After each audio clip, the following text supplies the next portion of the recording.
A service of KIBMradio.com, the Internet's home for an all old-time radio.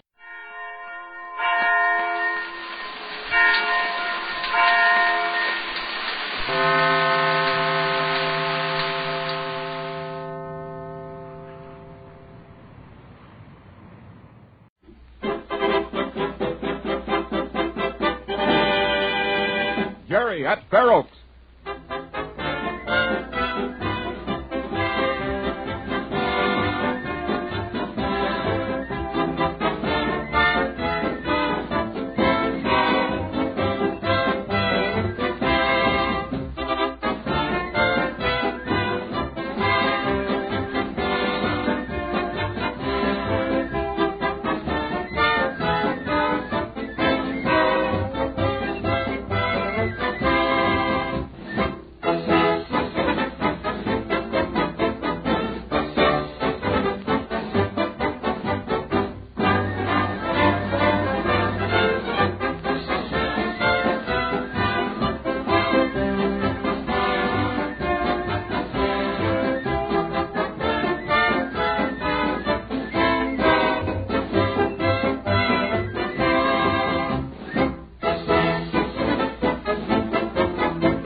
It does all seem sort of mixed up, just like a detective story. Mm-hmm. Corporal Dent started off kidding us yesterday, and here we end up with something really serious on our hands. You know, Lee, what gets me is this. Why should the fellow who stayed in the shack come here to Fair Oaks? Harold's dad isn't here. Why should the fellow want to come any place where Harold's dad is?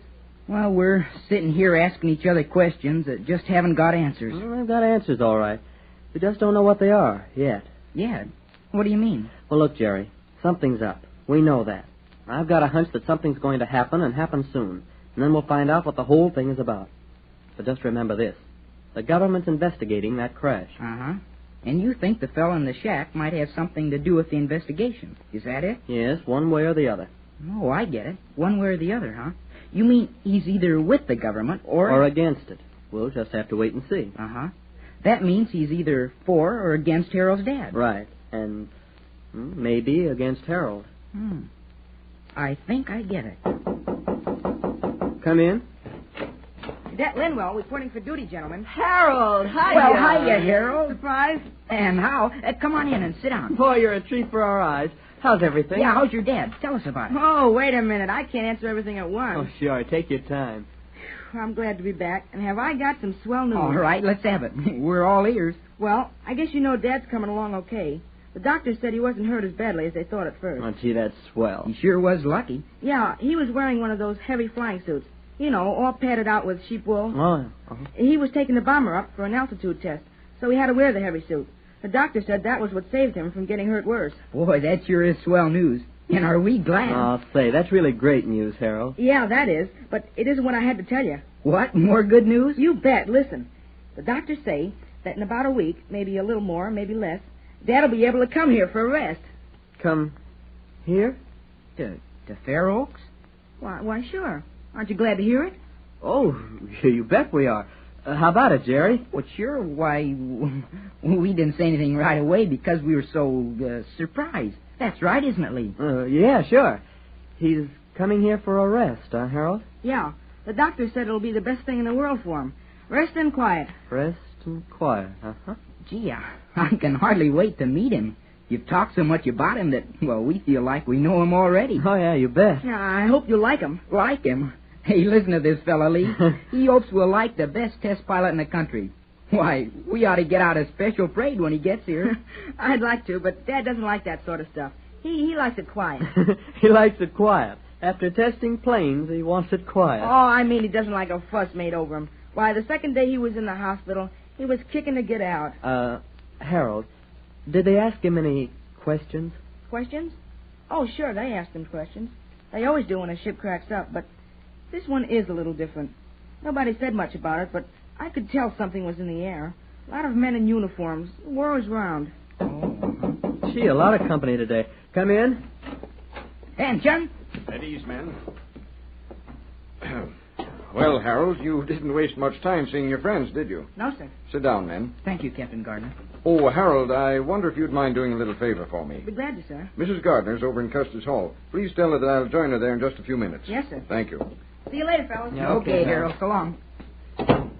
You men think a lot of Harold, don't you? Well, I'll say we do, sir. Yes, sir. Then I'm sure you wouldn't mind doing him a favor. Anything we can, sir. Good. Now, Corporal Dentis told Major Davis of your experience yesterday on Woodman's Island about the situation in the old shack. Yes, sir. Major Davis is worried about Harold. Of course, this whole thing may mean nothing, but then again, it may concern Harold and his father very much. Well, that's what we figured, sir. I thought you would. Now, here's the idea.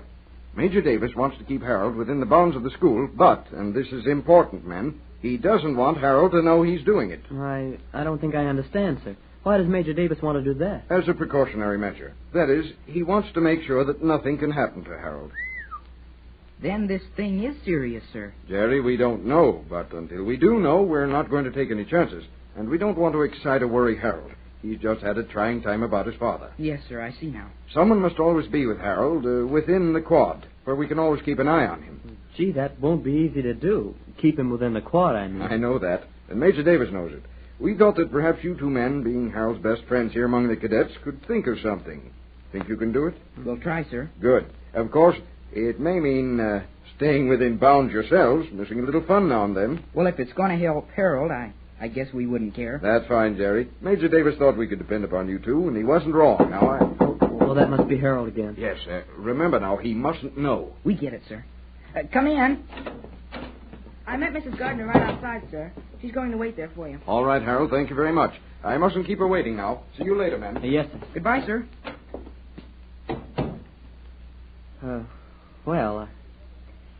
Say, what do you say we go over to Mac's place? Mac's place? Okay, I could use a bottle of pop. But that's out of bounds. I mean, out of the quad. What's the difference? Recall hasn't sounded yet. Well, all right, let's go. Oh, Harold, Lee and I'll come right after you. We have to straighten up a little. Okay, I'll be walking down the hall. Hey, what's the idea, Lee? Mac's place is out of the quad. I know. So we're going to keep Harold in Mac's place until after recall. So he'll be kept within bounds. Oh. How? Well, that's something for us to figure out. Hey, come on. If we stay here too long, he'll get suspicious. Say, I want to stop and cut this call. There might be some mail for me. Oh, okay. I'll run on ahead. We'll meet you in Mac's place. Okay. Start the fire, Jerry. I'm looking for it, Ed.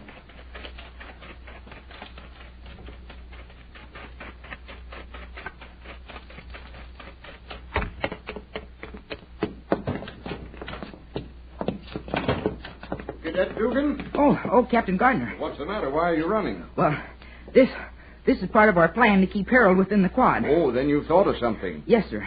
I think we have. That's quick work, but remember, Harold mustn't suspect a thing. Oh, you won't, sir. All right, carry on, Cadet Dugan. Yes, sir. Thank you, sir.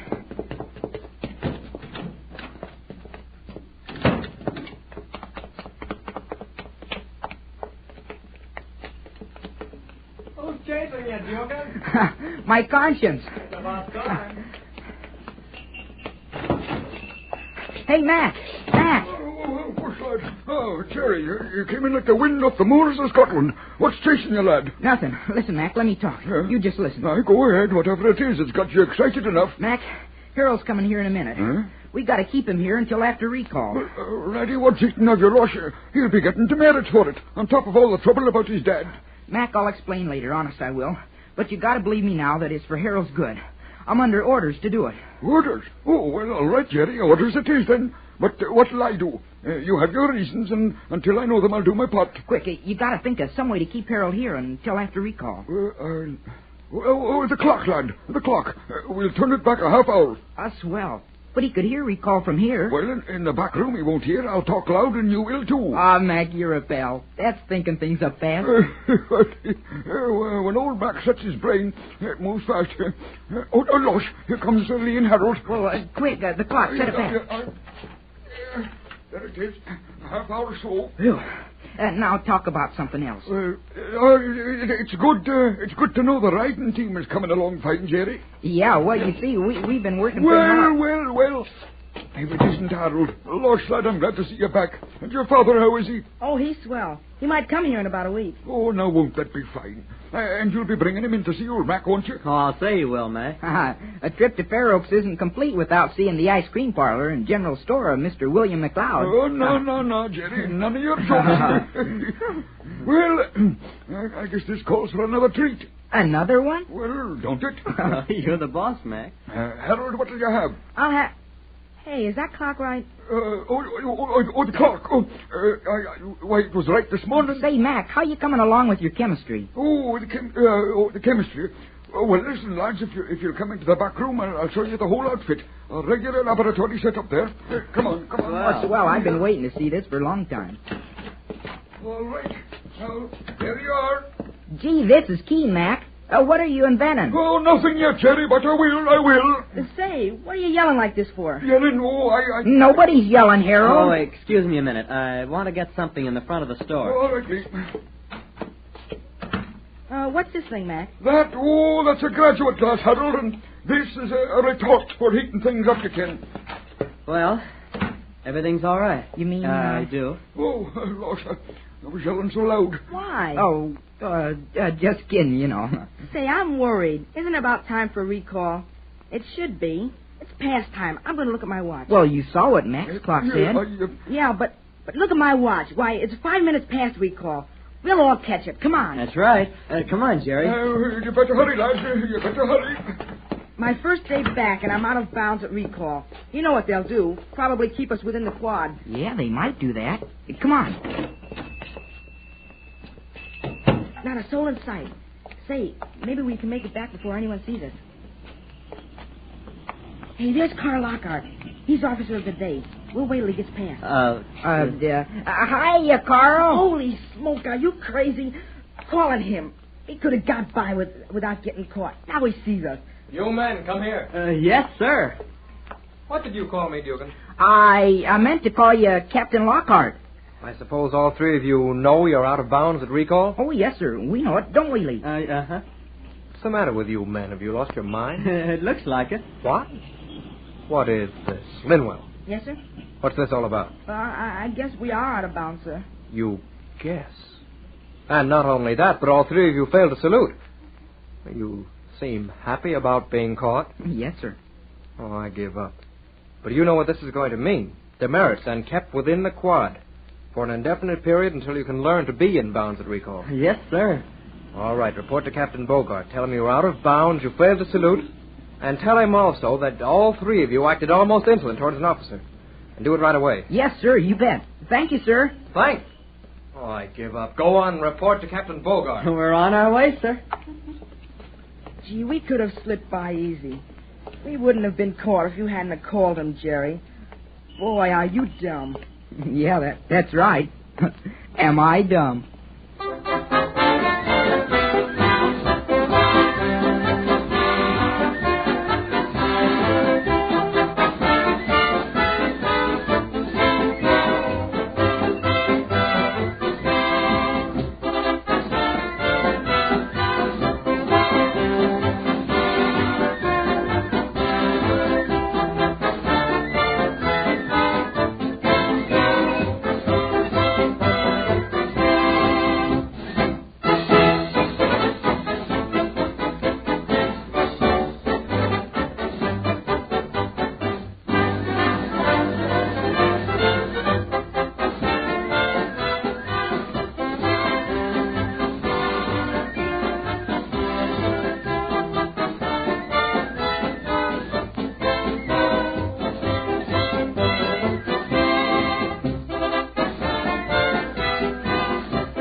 story you are about to hear is true.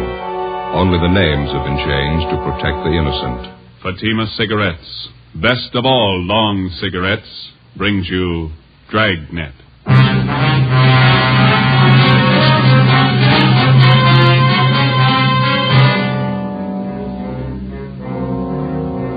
You're a detective sergeant. You're assigned to homicide detail. A woman has disappeared, taken from her home by a man posing as a police officer. Your job, find her. If you want a long cigarette, smoke the best of all long cigarettes. Smoke extra mild Fatima. Yes, Fatima is the king-size cigarette which contains the finest Turkish and domestic tobaccos superbly blended to make it extra mild, to give Fatima a much different, much better flavor and aroma than any other long cigarette. That's why Fatima has more than doubled its smokers coast to coast. Enjoy extra mild Fatima yourself. Best of all, long cigarettes. It's wise to smoke extra mild Fatima. It's wise to smoke extra mild Fatima.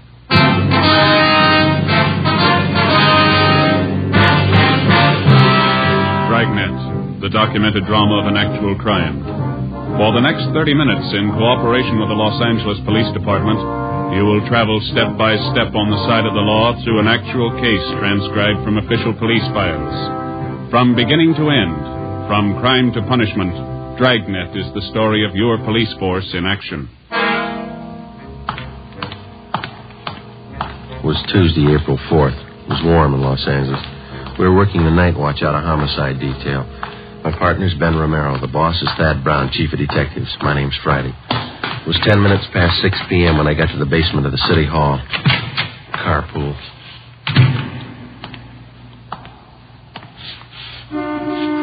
Over here, Joe. Hi. Thad Brown will be down in a minute.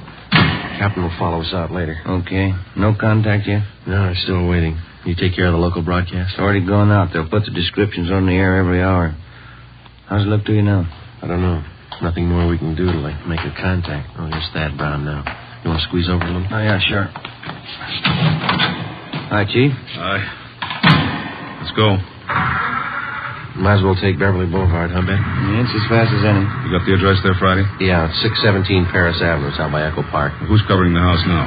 Ross and Pacelli are staked out in a private garage across the street from the house. Donahoe and Wiseman are on duty inside the Kessel place. You want to smoke?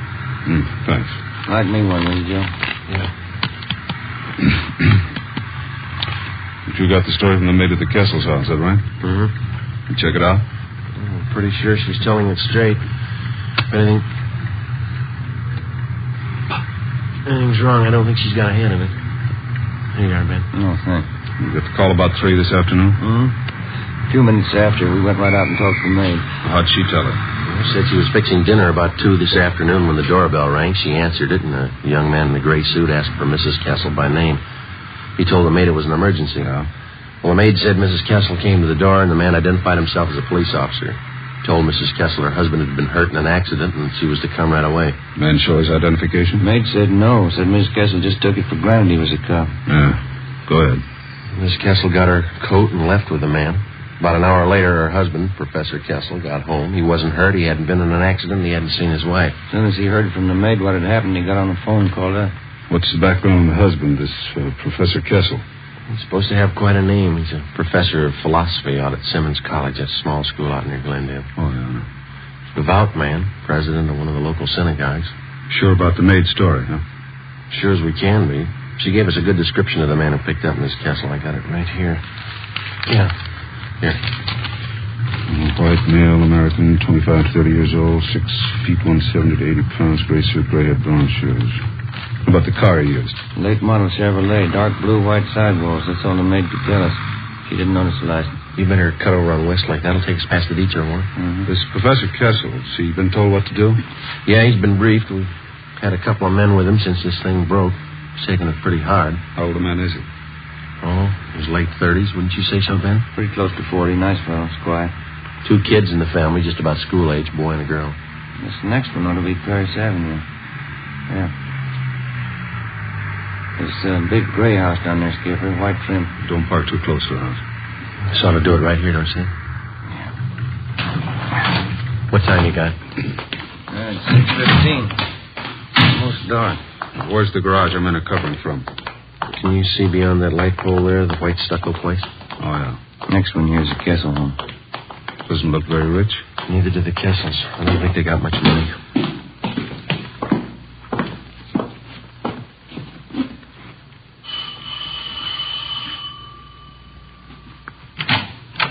Hi, Donahoe. Come in.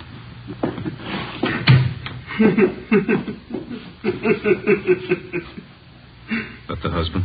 Yeah, I just got a phone call a couple of minutes ago. I listened on the extension. Who called? Tried to trace it. The guy wouldn't stay in the line long enough. What'd you say? Tell the cops to stay away.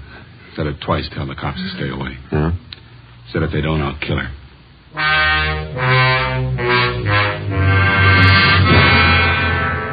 The Kessel house had already been placed under strict surveillance, and the victim's husband instructed not to contact the abductors without knowledge of the police. To the working detective, there's only one rule to go by when the job of solving an abduction is put in his hands. Find the victim as fast as possible, get the victim to safety, then go after the criminal. It's not an easy job. The responsibility isn't light, and the outcome isn't always successful. If you press too hard, the abductor gets frightened and kills the victim. If you don't press hard enough, the criminal has more time to work for his payoff and then escape. Somewhere between the two was the right answer. We had to find it. 6:30 p.m. Special details of men were ordered out to the bus depots, the railroad terminals, and the airports. Roadblocks were set up at all main arteries leading into and out of the city. Every branch post office in Los Angeles was covered to watch for possible ransom notes addressed to Professor Kessel. 6:40 p.m. We met in the Kessel's living room. Chief, Wiseman. Professor Kessel will be down in a minute. Says he's sorry to keep you waiting. You feeling any better? A little. Phone call about his wife shook him up a bit. Well, how about those people who came in a few minutes ago? Who are they? Relatives. Half a dozen of them. They're waiting back in the kitchen. Well, how'd they know about Mrs. Kessel? They didn't. They'd been invited to dinner. They didn't know anything was wrong till they got here. Mm-hmm. Kessel asked them to stay for the meal. Wants to keep up appearances for the sake of his kids. Doesn't want them to worry about their mother. The dinner that important to him? Well, tonight's the start of the Pesach, the Jewish religion, Passover. Oh, yeah. It's one of the big holidays. Oh, I see. Well, they started off with this dinner tonight, is that the way? Yeah, big dinner. They call them Seders. Tonight they have the first Seder. Good evening. Sorry to keep you waiting. How are you? No, please sit down.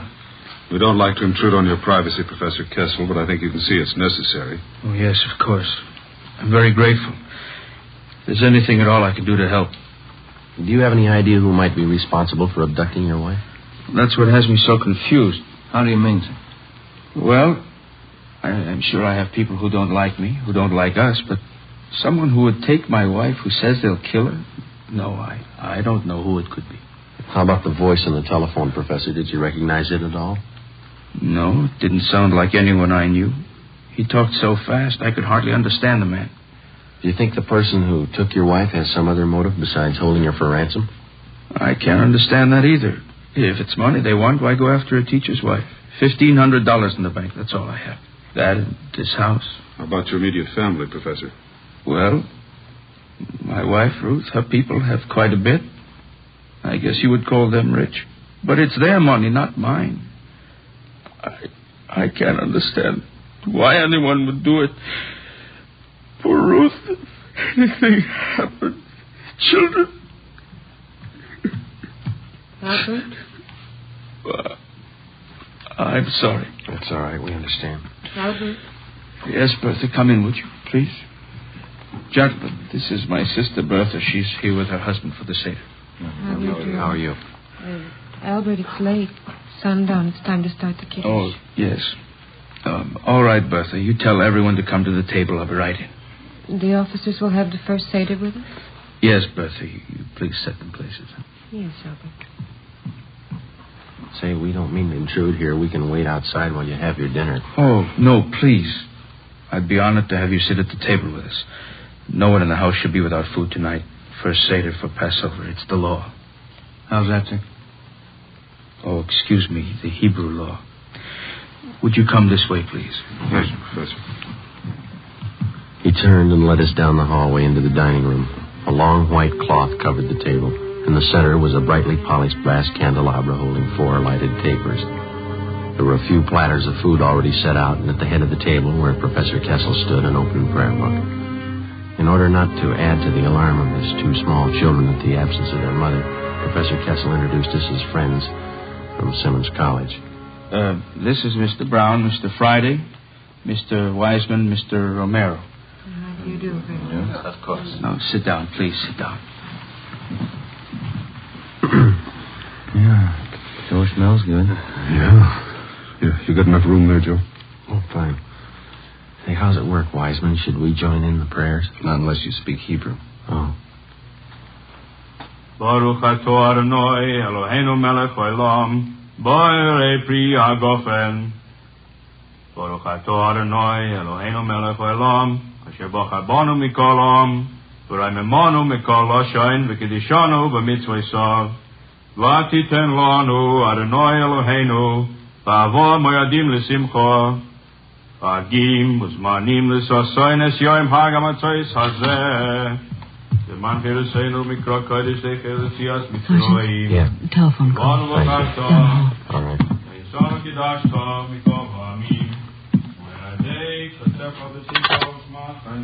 Friday talking. This is Lacey, Joe. Just got a call from the morgue. Yeah?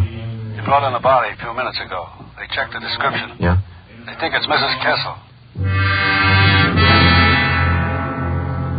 I went back into the dining room and told Chief Brown about the call. He told Professor Kessel. He said he'd finish as quickly as possible so as not to alarm the children and then go with us to the morgue to check the identity of the body. The prayers continued along with the dinner.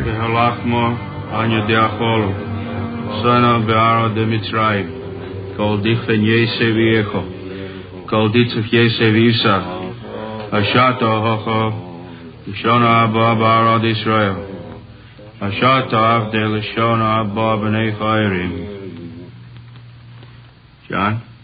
Yes, Papa. Manishdono halalo azer, mikol halelos, shebachol halelos anu ochlin, chametzu matzah, halalo hazer, kulo matzah. I'm sorry. Excuse me. Excuse me, I'm sorry. Papa? What was it, Wiseman? What was the boy saying? It's part of the ceremony during the meal. He's supposed to ask his father certain questions about the Passover, and then the father answers him. I guess it was too much for Kessel. Sure broke him up. What'd the boy ask him? Why is this night different from any other night?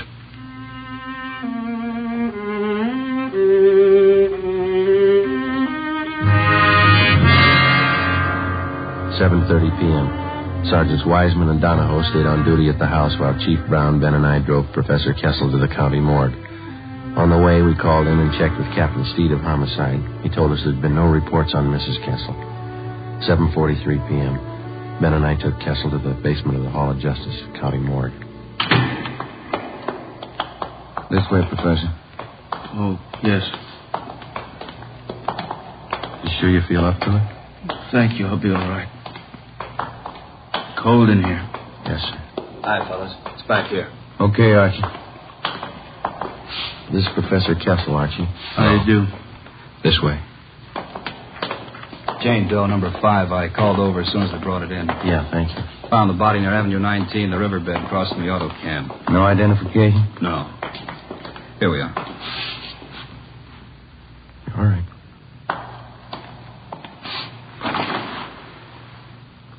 Professor.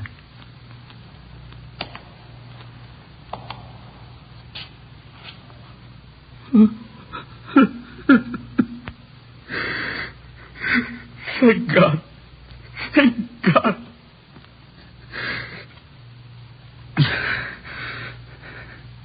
Professor? No, it's not my wife.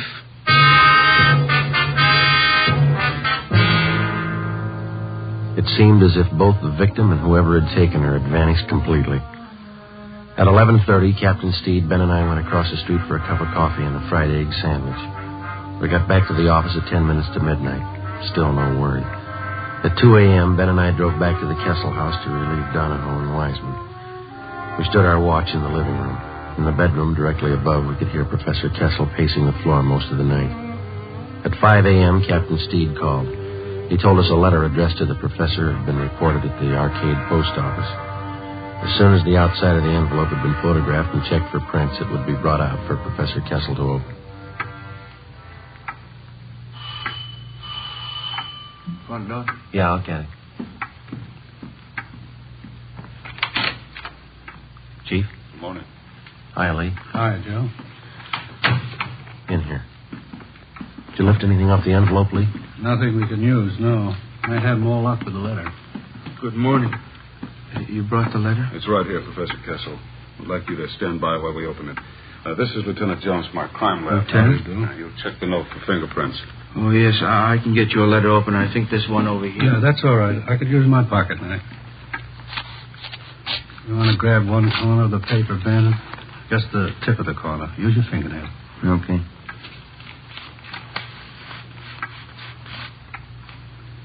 And that does it. Open it and pin down these corners here. What is it, Fred? The words are put together with small printed letters. They all seem to be the same kind of typeface. Letters were probably clipped from a book, then pasted together to form these words. Who sent it? What does it say? Thanks, Lee. If you want to see your wife alive, have 30,000 small bills tonight. Tell police I kill her. Instructions follow in mail. No signature. 30,000. I haven't got the money. I can't get it. He'll kill her. Mr. Kessel, there's still a chance. But what can I do? I haven't got that much money. He says he'll kill her. What can we do? What we've been doing? Yes? Wait.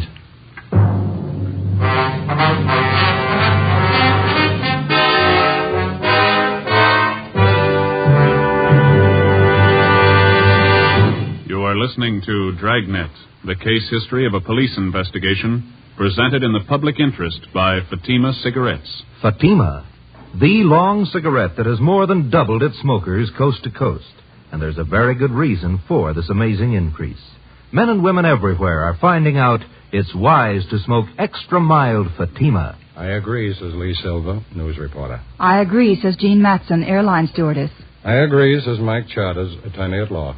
I agree, says Bab Beckwith, fashion stylist. Yes, all agree. It's wise to smoke extra mild Fatima. So, enjoy extra mild Fatima yourself.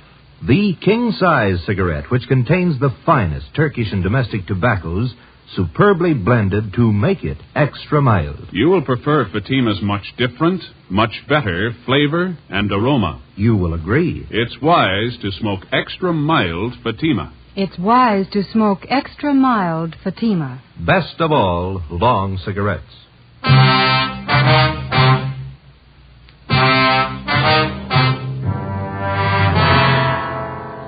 Wednesday, 7 a.m. With the aid of an iodine fume gun, Lee Jones checked the extortion letter from Mrs. Kessel's abductor for fingerprints and other marks of identification. He found nothing. The piece of paper on which the cut-out printed letters had been pasted was of a common variety sold in most stationery and 5 and 10 cent stores. Jones photographed both sides of the envelope and the letter. 11 a.m. Still no word. None of the special details had anything to report. At 1:45 p.m., another letter was delivered to the house. The envelope was open, the letter removed carefully and pinned down at the corners. It's put together the same as the last one. Yeah. Tonight, 11 o'clock.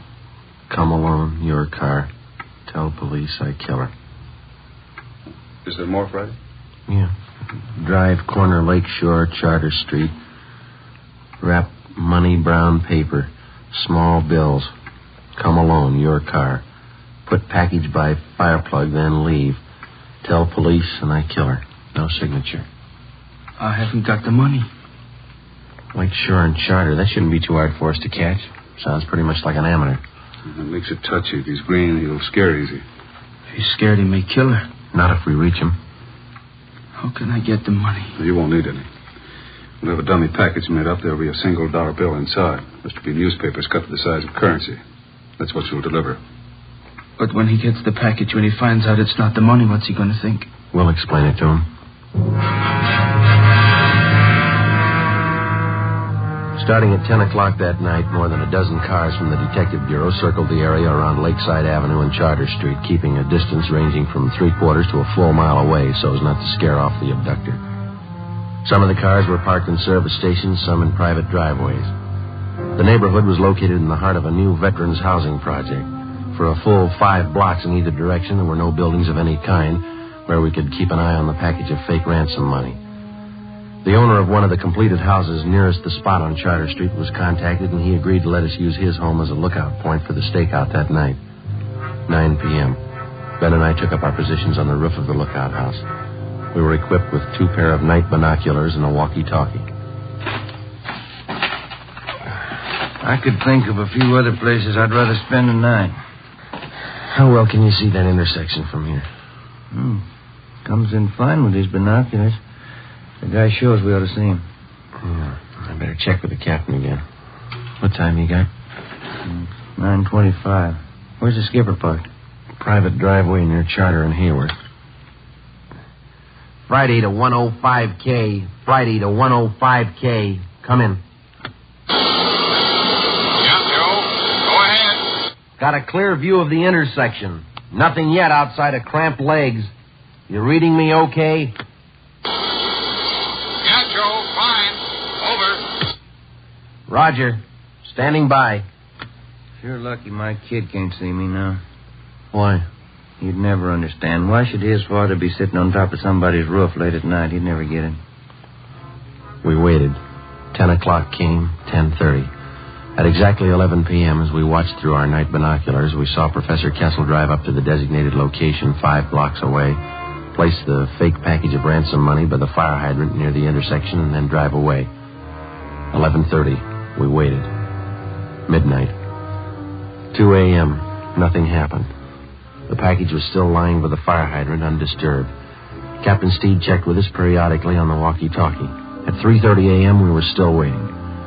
At a few minutes past 6 a.m., Professor Kessel was directed to return to the intersection, pick up the package, and drive back to his home. His wife's abductor had failed to show. Maybe the suspect had sensed a trap. Maybe he had no idea of showing up in the first place. Maybe Mrs. Kessel was dead. We didn't know. 10 a.m., Thursday. No further contact from the abductor. A special detail from Homicide, including Ben and I, were ordered on a door-to-door canvass of the general area around Lakeside Avenue and Charter Street. After 7 hours of ringing doorbells and asking questions, we came across a Mr. Harold Olander, one of the longtime residents of the Silver Lake area. We showed him the general description of Mrs. Kessel's abductor. Yeah, that could be Thompson. Don't know for sure, though. Where did you see this Thompson, Mr. Olander? Oh, I saw him lots of times. He rents that cottage of mine down the street there. You see? The white one? Mm-hmm. Does this Thompson have a car? Thompson? Yeah, new one. I wonder if you could describe it. Chevrolet. Nice looking. Blue color, I think. Could be, Joe. Is Thompson in the house now, Mr. Olander? Nope. Saw him drive away early this morning. I can show you the house if it's official police business. It is. Well, come on, then. I got the key right here. Cottage is just down the block there. See the one I mean? The white one? Yes, sir. How long's Thompson been in the house? 2 weeks tomorrow. You noticed anything unusual about him? Nothing special. Comes and goes at odd hours. Then a lot of people do. I don't pry. Sit out right here. Does he usually keep all the blinds drawn? Yeah, now that you mention it. A lot of people do, I guess.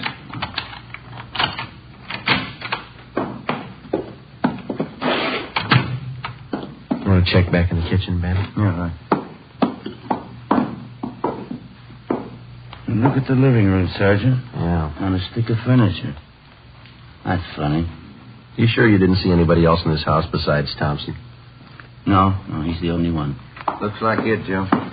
Found this woman's purse stuffed in one of the kitchen cabinets. This sales slip was in the purse. Let's see. This is Albert Kessel. There a phone here, Mr. Olander? Out in the hall. All right.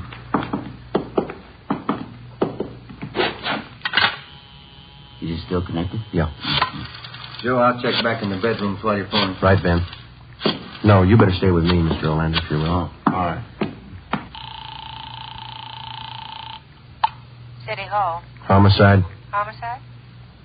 You any idea where this Thompson is now, Mr. Olander? No, he comes and goes. I don't like to pry. Homicide, Steve. This Friday, Skipper, we got one for you. I've got one for you. Huh? Mrs. Kessel, she's been found. Mrs. Kessel was unharmed. She had no idea where she had been or why she had been suddenly released. All additional information which she could furnish on the suspect was immediately relayed to the entire state in an APB. 2 hours later, at a neighborhood garage Thompson patronized, we got his license number.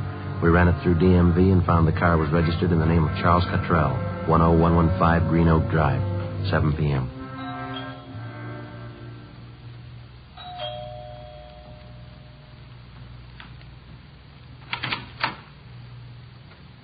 Yes? Police officers. Is Charles Cottrell here? Yes. Come in, please.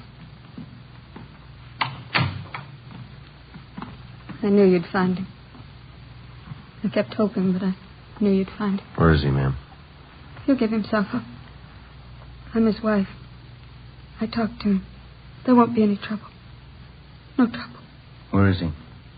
You've got to understand, he didn't know what he was doing. We needed money. He didn't know what he was doing. We'll have to search the house, ma'am. Charlie! Charlie, come downstairs! Come down!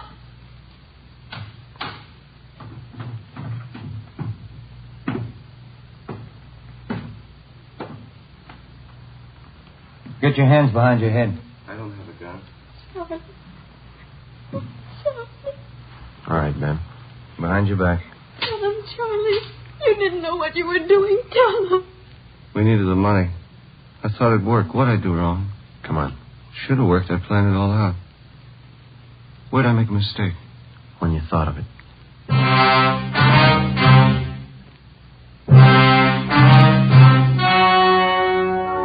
The story you have just heard was true. Only the names were changed to protect the innocent. On August 2nd, trial was held in Superior Court, Department 86, City and County of Los Angeles, State of California. In a moment, the results of that trial. It's amazing how many long cigarette smokers are changing to extra mild Fatima. Here is the actual report. From coast to coast, Extra Mild Fatima has more than doubled its smokers. Yes, more and more smokers every day are discovering that Fatima is the king-size cigarette that is extra mild. Extra mild because it contains the finest Turkish and domestic tobaccos superbly blended to make it extra mild, to give it a much different, much better flavor and aroma. Enjoy extra mild Fatima yourself. Best of all long cigarettes. It's wise to smoke extra mild Fatima. It's wise to smoke extra mild Fatima.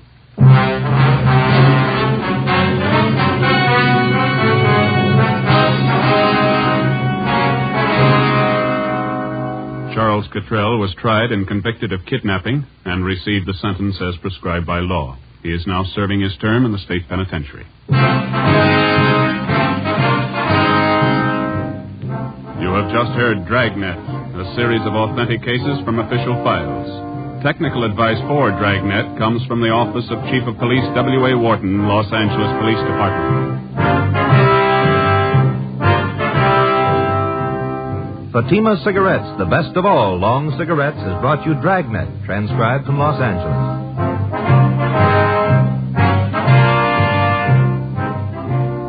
Next, here's Sarah Berner in Sarah's Private Caper on NBC.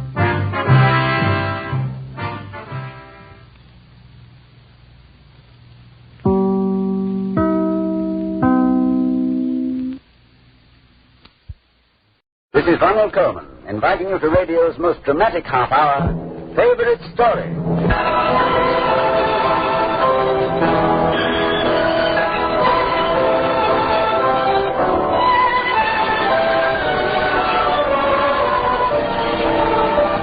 All mankind loves a good story.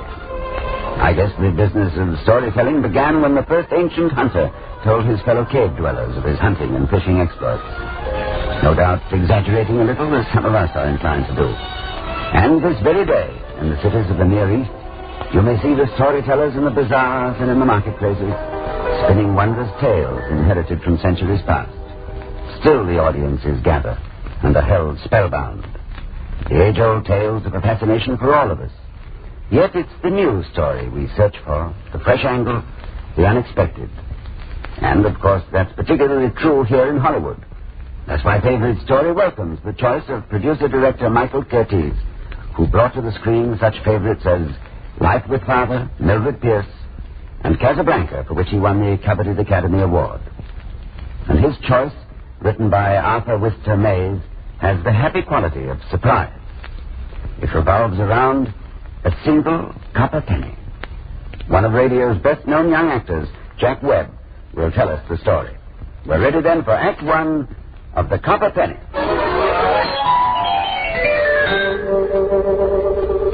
Look, get this straight right away. I'm not the kind of a guy you'd invite over for dinner to meet your eligible daughter. I'm a broken-down newspaper man who couldn't hold a job in any city bigger than a cow pasture. So, I'm back where I began. Wilmot, Ohio. Believe me, brother, you need better than 20/20 vision to find this burg on a map. Wilmot, Ohio. Just a minute. Hold it, will you? Let's cut out the hearts and flowers, huh? If that's supposed to be a musical description of this town, you've got the wrong place, mister. Tell me, where do people get the idea that just because a town is small, that means that nothing goes on but prayer meetings and nature being lovely? We've got almost as much corruption as a big city. Well, you got the idea. I'm the cold potato you couldn't squeeze a tear out of.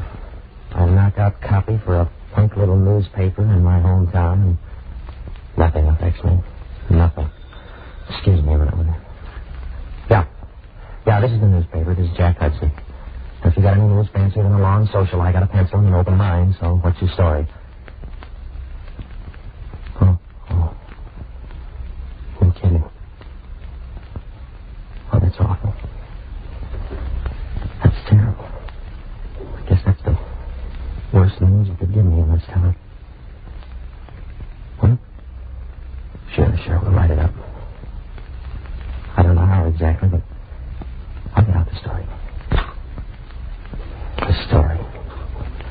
And I gotta write it. So you put a sheet of paper in a typewriter and... What do you say? You can't say it. Shakespeare and Ernest Hemingway rolled together couldn't say it. How's a man gonna write something about this and put it next to the ad for the meat market?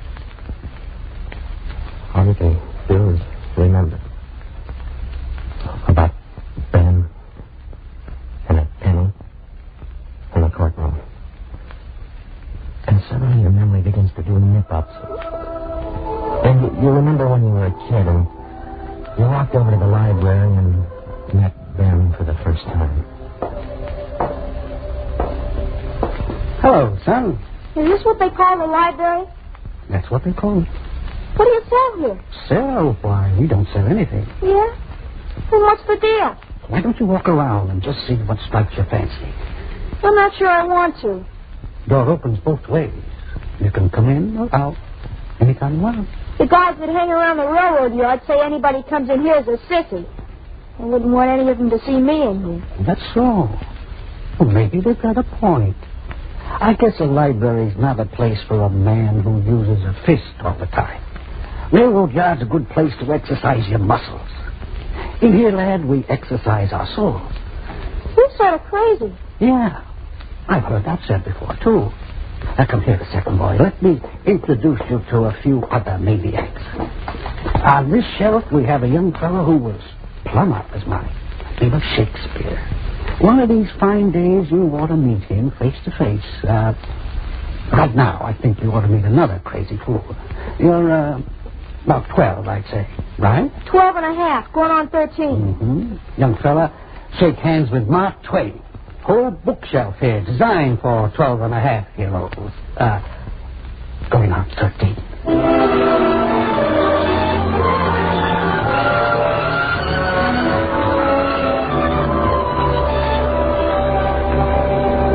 Yeah, Ben Carter. The one man in this whole town with anything in his heart but a dollar sign. Ben Carter, the town librarian. He belonged in the library, I guess. Just as much as the World Almanac did, or Robinson Crusoe. Ben had a way of leading you to something when you were ripe for it. You looked at Ben and you remembered how he kind of steered you. So you didn't know you were steered at all. To the Knights of the Round Table. Ivanhoe and David Copperfield.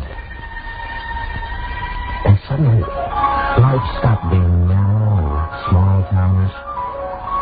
Suddenly, your mind expanded beyond the railroad yards. And you were Huck Finn, rolling down the Mississippi River. You were going out to fight in shining armor for the lovely Rebecca. You were the king of the Golden River, and Marco Polo at the court of Kubla Khan.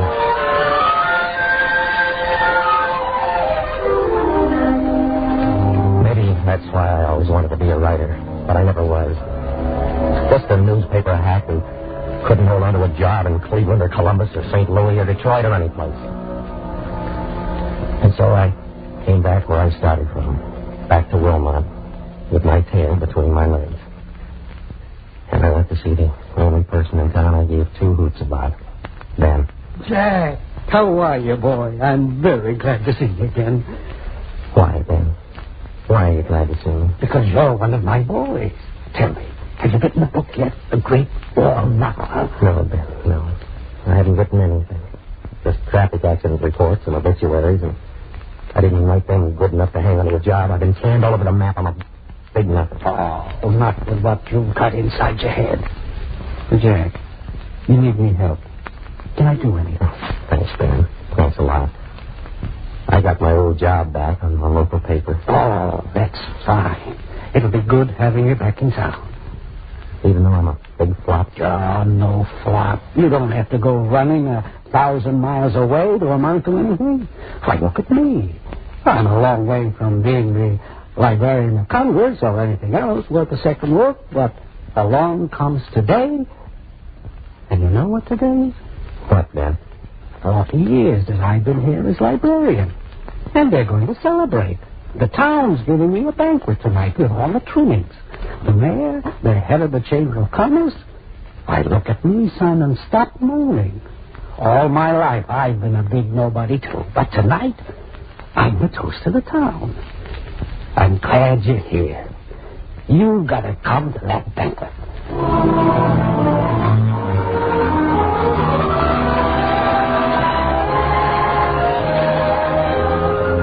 Well, I went. I stood in the back of the big old drafty city hall to give a listen to what went on. To watch the whole town pay honor to Ben. Arthur Henderson, the head of the Chamber of Commerce, got up and banged on the table. Ladies and gentlemen, we're here tonight to pay honor to a fine citizen, our librarian, Ben Carter. Arthur Henderson, of all people. Henderson hadn't read a book all the way through in his life. My friends, citizens of Wilmot, we're here tonight to commend and honor Ben Carter for his trustworthiness, his honesty. Stop kidding. And so I give you your friend and mine, Ben Carter. Ben, as president of the Chamber of Commerce, I am proud to present you with this plaque to Ben Carter for 40 years of honesty. Now, don't just stand there, Ben. Say something. All I can say is... Ben, don't run out like that. We want to hear a speech from you. Where are you going, Ben? Don't let him go, folks. I guess we should have expected this. The old fellow's just overcome by emotion. Overcome by emotion, my left elbow. What's the matter with you people? Don't you have any sense? Why don't you give him a plaque for brushing his teeth or combing his hair? To Ben Carter, in grateful appreciation for combing his hair every day. I don't understand. No, you wouldn't. This town doesn't deserve a man like Ben Carter.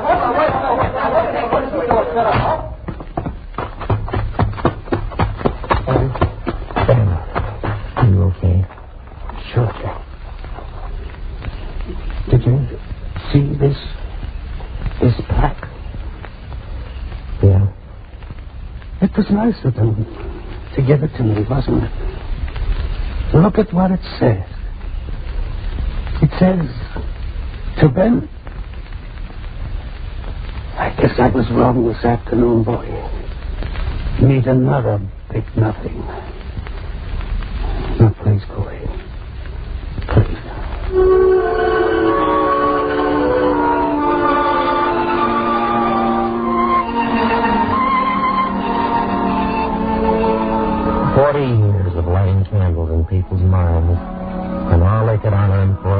honesty.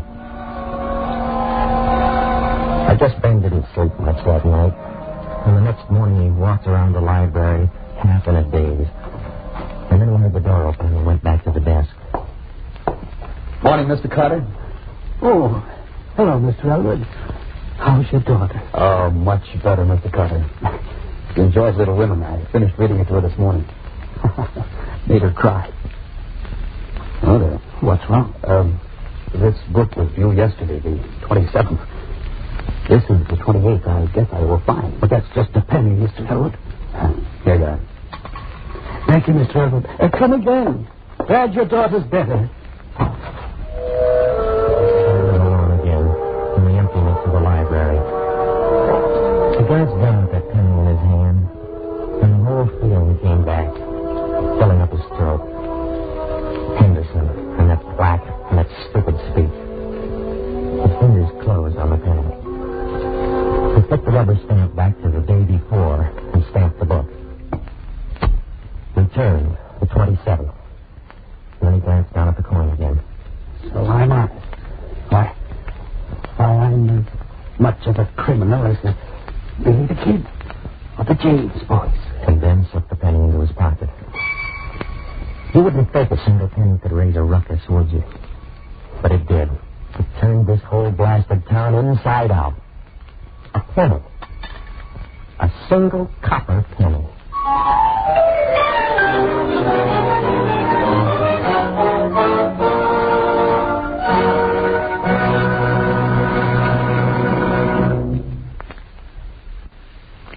We're ready for Act Two of the favorite story of the well-known director-producer, Mr. Michael Curtiz. An ancient Latin who lived way back in the year 200 A.D. had something to say about a storm in a saucepan, which through the years developed into the popular expression we use nowadays for any minor incident that creates a turmoil, a tempest in a teapot. In the little well-remembered library, a man with a soul has stolen a single penny. And we hardly need a barometer to know that in the little teapot town of Wilmont, a tempest is brewing. Here's Act Two of The Copper Penny.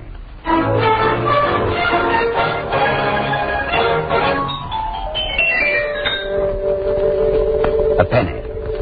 A Lincoln head. E pluribus unum, it said. 1 cent. United States of America, vintage 1920. Nothing fancy about it. 1 penny.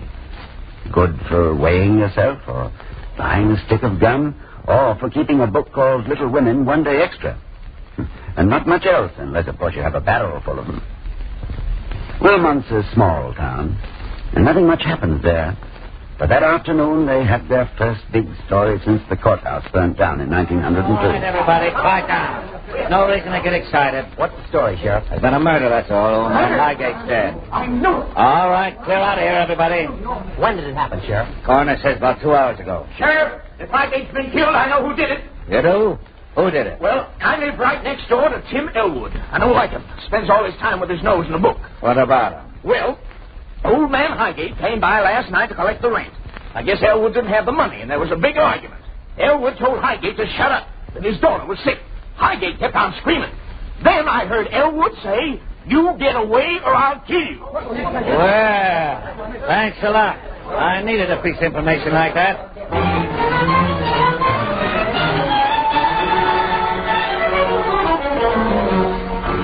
All right, Albert, don't play dead. Why would I kill him? Plenty of reasons. You're broke, out of a job. I told you before, Sheriff.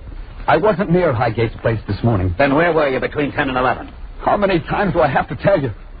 I was home reading to my kid. She's sick. I read her the last couple of chapters of Little Women. Great. You don't expect us to believe that, do you? Why not? Okay, so you were reading. Did you go out at all this morning? Yes, about 20 after 11, I walked over to the library and returned the book. That'll be easy enough to check on. What was the name of that book again? Little Women by Louisa May Alcott. I think I'll go visit the library, Elwood. Just like you did, eh?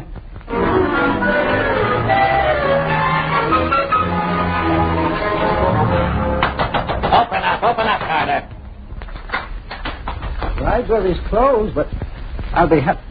Why, Sheriff, First time I ever saw you around the library, I didn't know you were reading. I'm not. Now, cut out the small talk and show me where you keep a book called Little Women. What do you want to see that for? Never mind, just show it to me. Where do you keep it? Right here, under A. Okay, there we are. Is your only copy of this here book? Yes. All right, now, Carter, show me where you mark down when the book is returned.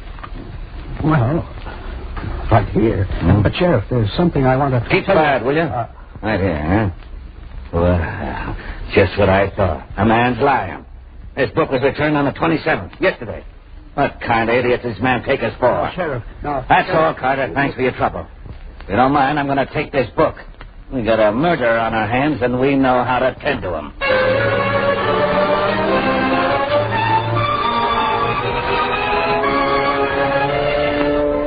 Well, Ben just stood there, with the inside of his head like a merry-go-round.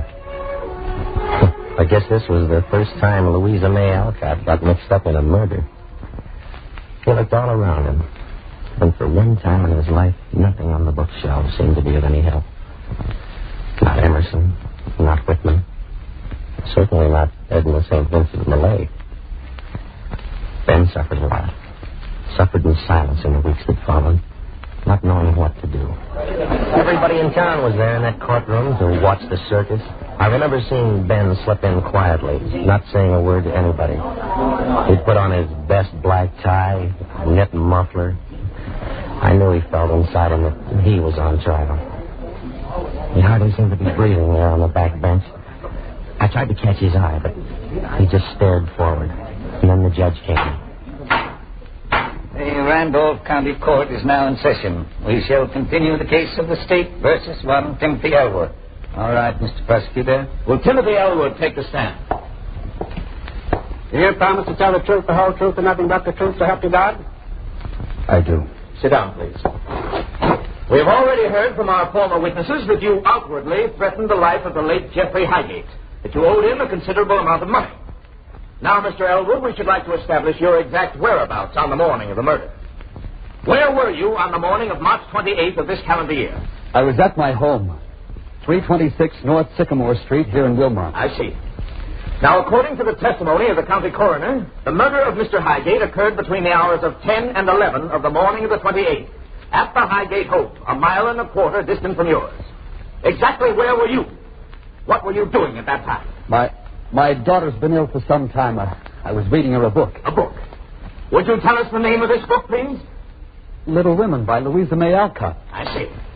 Did you own this book personally, or had you borrowed it from the library? It was a library book. Your Honor, my daughter could tell you that I'd read her the last few chapters that morning, but she's very sick now in the county hospital. You've got to believe me. I didn't do it. I didn't do it. I didn't do it. Silence in the court. Silence. Silence. There will be no further emotional displays, if you please. Answer the questions at hand. Continue, Mr. Prosecutor. Thank you, Your Honor. Mr. Elwood, you claim you finished reading that book on that morning. Yes. What did you do with the book then? About 11:15, 11:20, I walked over to the library and returned it. On the morning of March 28th? Yes. Your Honor, I should like to introduce into the testimony of this trial Exhibit A, the book in question. Mr. Elwood, to your knowledge, is this the book? The book you returned on March 28th? Yes. Yes, I think it is. Mr. Elwood, would you open the book and read aloud from the borrowed and return slip in the back of this volume the date that it was actually returned? March 27th. Your Honor, I have something important to say. Mr. Carter, you're out of order. Maybe I am, Henry. I mean, Your Honor, but the whole thing's out of order. Ben, if you've got some evidence to submit, do it through the proper channels. The prosecutor will call you as a witness. It can't wait for all that. Now listen to me, everybody. Tim Elwood's right. That book wasn't returned until the 28th. But it says the 27th. I changed it. I deliberately changed it. Changed it? What for? I changed it. I changed it, Your Honor, so that I could stay in the fight. What did the fine amount to? The book was 1 day overdue. The fine was a penny. 1 penny. Why, Ben, I sat in the city hall and watched you being honored for 40 years of honesty. Why would anybody want to steal a penny? I did it. I did it. If you don't understand why I did it, I can't explain it to you. And now, if you don't mind, I'd like to return something to the citizens of this community. Something that belongs to them. And at the same time, I wish to resign as librarian. Here you are, Your Honor. It's a penny.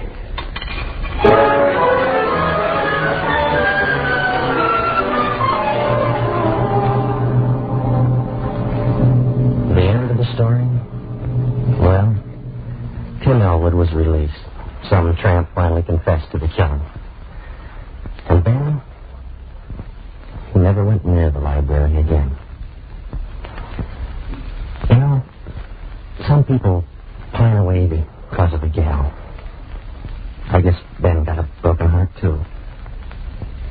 He missed the great, wonderful living warmth of that library. He missed helping out the 12-and-a-half-year-olds, going on 13. They just called me up to tell me that Ben Carter's dead. And how can I write this story? How can I put down a cold obituary about a guy like Ben Carter? It can't be said. Maybe we'll just print it this way. An editorial on the front page. When we were very young, we suddenly sailed beyond the limits of this town. The whole world suddenly belonged to us because of very... Oh, no. It's no good. Can't say anything fancy about Ben. Not even Shakespeare. Yeah. Shakespeare didn't say something. I see. Here in Hamlet. Yeah, here. We'll print this.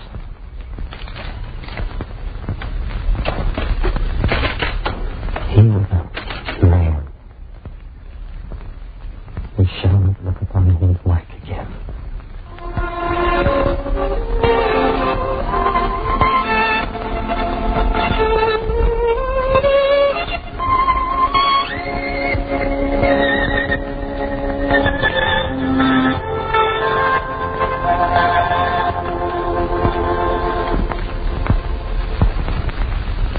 Ben Carter. A man to remember whenever we look at a bookshelf or step into the living warmth of the library. And, of course, every time we look at the copper penny. The copper penny was the favorite story choice of producer-director Michael Curtiz. As always, our story was dramatized and directed by Lawrence and Lee. Our congratulations to Jack Webb, who played the reporter, and to Herb Butterfield, who was Ben. I'll return in a moment with a word about next week's favorite story.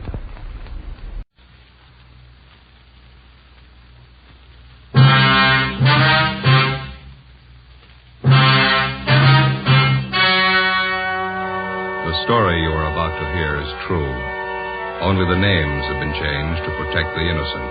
Fatima Cigarettes, best of all long cigarettes, brings you Dragnet.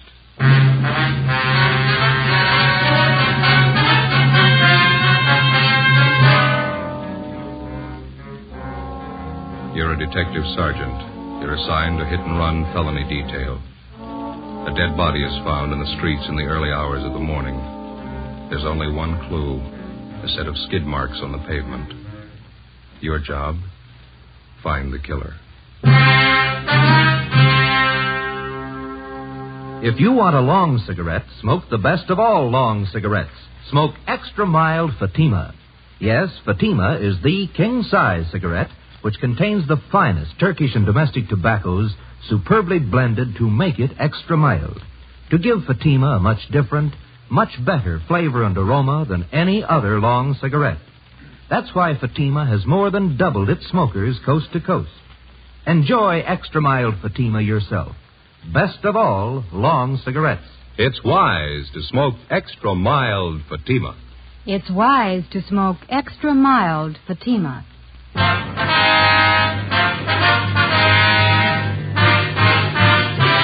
Dragnet, the documented drama of an actual crime. For the next 30 minutes, in cooperation with the Los Angeles Police Department, you will travel step by step on the side of the law through an actual case transcribed from official police files. From beginning to end, from crime to punishment, Dragnet is the story of your police force in action. It was Monday, April 19th. It was windy in Los Angeles. We were working the day watch out of traffic division. My partner is Ben Romero. The boss is Lieutenant Calfee, Commander AID. My name's Friday. It was 7:55 a.m. when I got to the second floor at 123 South Figueroa Street. Accident investigation. Hit and run felony detail. Hit and run felony. Morning, Joe. George? Yeah. How is it? Oh, it's not much better. Still aching. Rough. A lousy thing kept me up most of the night. Check with that dentist I told you about? Yeah, I did. Says it's a wisdom tooth. Yeah? This one here. Oh, yeah. Says it's got to come out. I'm supposed to go back to see him today. That's rough. Remember, a friend of mine had his wisdom teeth out. Hurt like the devil. Terrible. Finally pulled him. Ached for 5-6 days after. Roger. Excuse me, Joe. Yeah, McGee. Better have a 57 on that follow-up you handled yesterday, huh? Okay. I got most of it down. I'll finish it up. Friday? Hi. Ben come in yet? He's down the record bureau. Let's see that jaw of yours. Hasn't gone down much. It's a bad wisdom tooth. Dentist says he's going to have to yank it. Bum deal, eh? That's the first time I ever had any trouble with him. I remember a few years back, my sister Gertrude had trouble with a wisdom tooth in Packton. Yeah? Whole side of her face was swollen. Poor kid was in terrible pain, full week. Even after they pulled it, it still hurt. Hi, Joe. Picked up the overnight reports down at Records, Mac, here. Oh, thanks, Ben. This one on top here. I'd like to have you two check it out. Dead body report. Yeah. They left me a note on it. That's about all. Hard to figure. What's the story? Just what you see in the report. The victim is Edward Raymond Stokes, 732 Delano Street, apartment 2.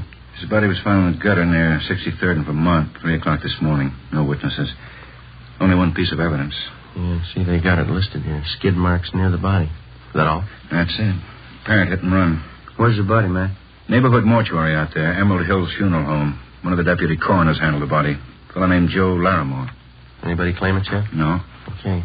Ben, you ready? Yeah, let's go. We'll check you later, man. Yeah. If you need any help, I've got McClendon and Rogers on hand. Right. How do we manage to draw all the choice ones? I don't know. Skid marks and a dead body. Yeah. Oh, say, I almost forgot. How's your jaw? Oh, it still hurts. Oh, it's tough. And still swollen. Mm-hmm.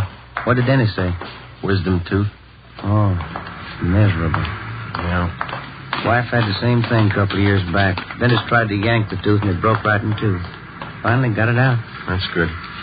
Funny thing about wisdom teeth. What's that? After they pull them. Hurts for 5-6 days.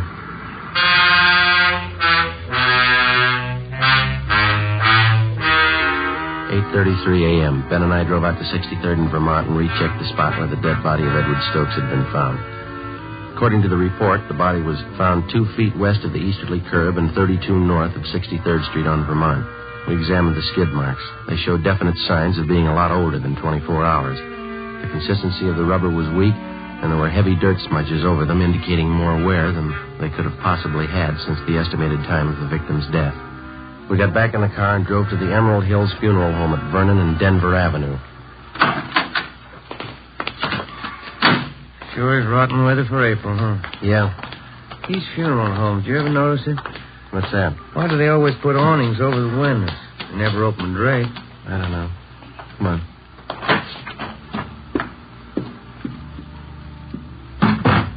Funeral going on. You know where the office is? There's a brass plate on that door over there. Let's have a look. Yes, sir. Here's somebody, Jim. Oh. Gentlemen, may I be of service? Police officers. I'd like to talk to Mr. Larimore. I believe he's a deputy coroner. I'm Mr. Larimore. You came about the hit-and-run victim? Yeah, that's right. This is Sergeant Romero. My name's Friday. We'd like to check the body if we could. Certainly. It's back this way. I understand you moved the body from the scene of the accident here to the mortuary. Yes, that's right. Early this morning. Unusual case. Careful, there's 2 steps down just inside the door. Oh, thank you. Why do you say it's unusual, Mr. Larimore? Well, here, let me show you. There. Now, for one thing, the victim had a basal skull fracture. I don't know about you gentlemen, but in the hit-and-run cases I've handled, a basal fracture is a pretty rare thing. Well, it is possible, isn't it? Yes, it's possible. Anything's possible, as they say. But it's not usual. A few other things here, too. Yeah. Notice the victim's knee here. Single clean cut. Also these wounds on the head. I've never seen anything like it in hit-and-run cases I've been called on.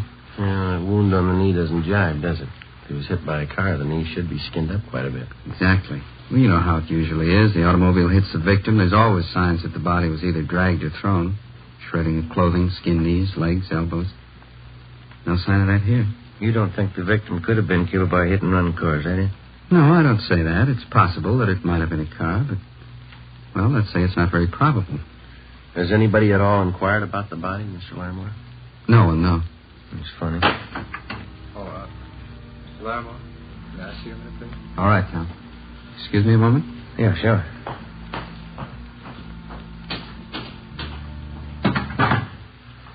Well, yeah. Where do we start? I don't know. Maybe we won't have to. Another lead like this, and we can turn it over to homicide. Sergeant? Yeah? There's a young lady in the lobby. Yeah? She wants to claim the body. The girl was shown the body. She identified it as that of Edward Raymond Stokes. She gave her name as Marion Fuller, the victim's common-law wife. After she recovered from her shock, she asked if she might sit down for a while and rest. We took her into one of the offices in the mortuary, and Ben got her a glass of water. She told us that she had last seen Stokes alive at about 1 a.m. that morning. They'd been drinking together at a neighborhood bar on Vermont Avenue between 63rd and 64th Streets, half a block from where the victim's body had been found sprawled in the gutter. Why don't you sit down over there, Miss Fuller? Thanks. How long did you know Edward Stokes, Miss Fuller? About 6 years. On and off. We've been together pretty much the last couple of years, though. Oh, my head. Would you mind telling us exactly what happened while you were with Stokes last night? Everything you can remember? I can't think. This headache's killing me.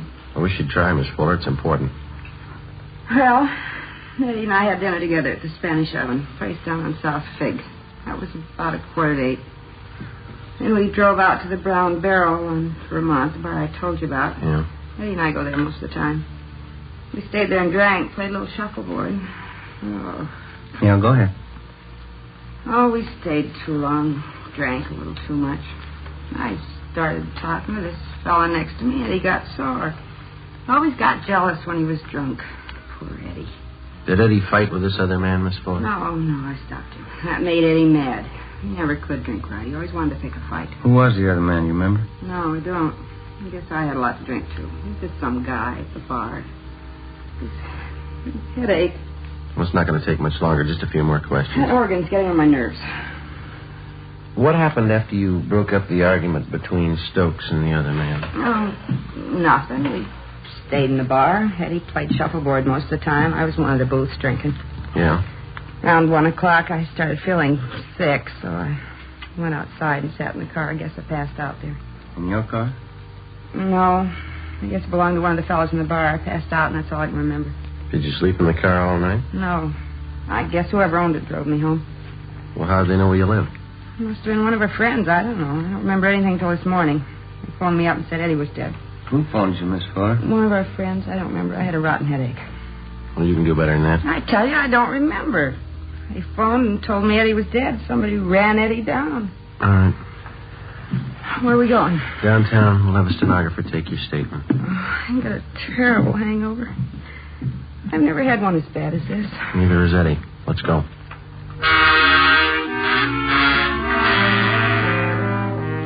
On the way back to the office, Ben stopped at a drugstore, and I picked up a box of aspirin. The wisdom tooth was giving me trouble again. The clerk at the soda fountain fixed something for Marion Fuller's hangover. When we got her back to the office, we questioned her for more than an hour, but she gave us only one additional piece of information. The victim, Eddie Stokes, had been married before and divorced. His ex-wife lived out in the valley with their 2 children, and on several occasions she came to see Stokes at the Vermont Avenue bar. when he failed to make the monthly payments for the support of the children. Each time, they'd argued bitterly. We had a police stenographer take the forewoman's statement, and then she was released. 10:45 a.m., Sergeants Rogers and McClendon were assigned to check out the Vermont Avenue bar where Stokes had last been seen alive. Ben and I drove out to the valley to the home of Catherine Stokes, the victim's former wife. She met us on the front porch. Inside, it sounded like one of the children was practicing the piano. We told her what had happened. Last week, I think it was. Yes, Thursday last week. Eddie hadn't sent any money for the kid's support for 3 months. I hated to chase after him like that. There wasn't anything else I could do. Where did you meet him, Miss Stokes? That bar he used to hang around. It's over on Vermont, called the Brown Barrel or something. Mm-hmm. Oh, wouldn't you like to come inside? Yes, thank you. Do you happen to know anybody by the name of Marion Fuller? Yes, Eddie mentioned her. It was a man seeing a woman like that. Do you know anything about her at all? No. Whenever I saw Eddie, he'd mention he was running around with her. I guess he wanted to make me jealous. Was your husband a pretty heavy drinker? Yes, he was.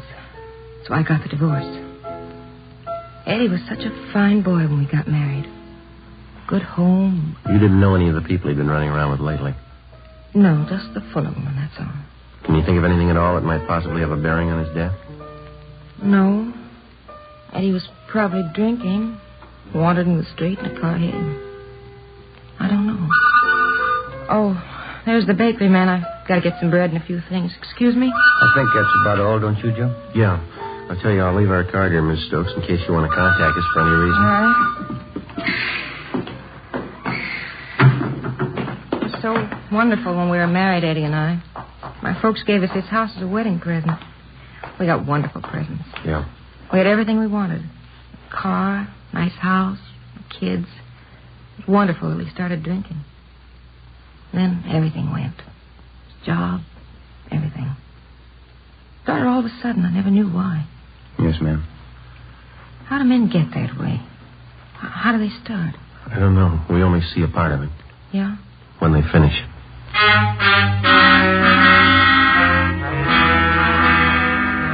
12 noon. Ben and I drove back into town to Vermont and 63rd Street for a meet with Sergeants Rogers and McClendon. They told us that they checked out the bartender who'd been on duty the night before and also 7 of his customers. Their stories were almost identical. Each of them remembered seeing Eddie Stokes at the bar. Each of them remembered he was playing shuffleboard, that he was drinking heavily, and that he left the bar at about 1:45 a.m. All of us had the idea that for some reason the bartender and the customers were lying. In most cases, it's hard to find 2 witnesses who tell identical stories, let alone 7. For the rest of that afternoon, Rogers, McClendon, Ben, and I spent our time canvassing the neighborhood in the vicinity of the Brown Barrel Tavern. 4:45 p.m. We talked to the proprietor of a small grocery store 2 blocks down the street from the tavern. He told us that he rarely visited the bar, but that he thought that the man who ran the butcher shop next to his place, Mr. Eugene Murray, was a regular patron of the Brown Barrel. So we went next door. Could you make that 2 pounds of ground round, Mr. Murray? We're having company tonight. Yes, ma'am. 2 pounds. Nice-looking meat, son, Joe. Yeah, the steaks look good, don't they? Mm-hmm.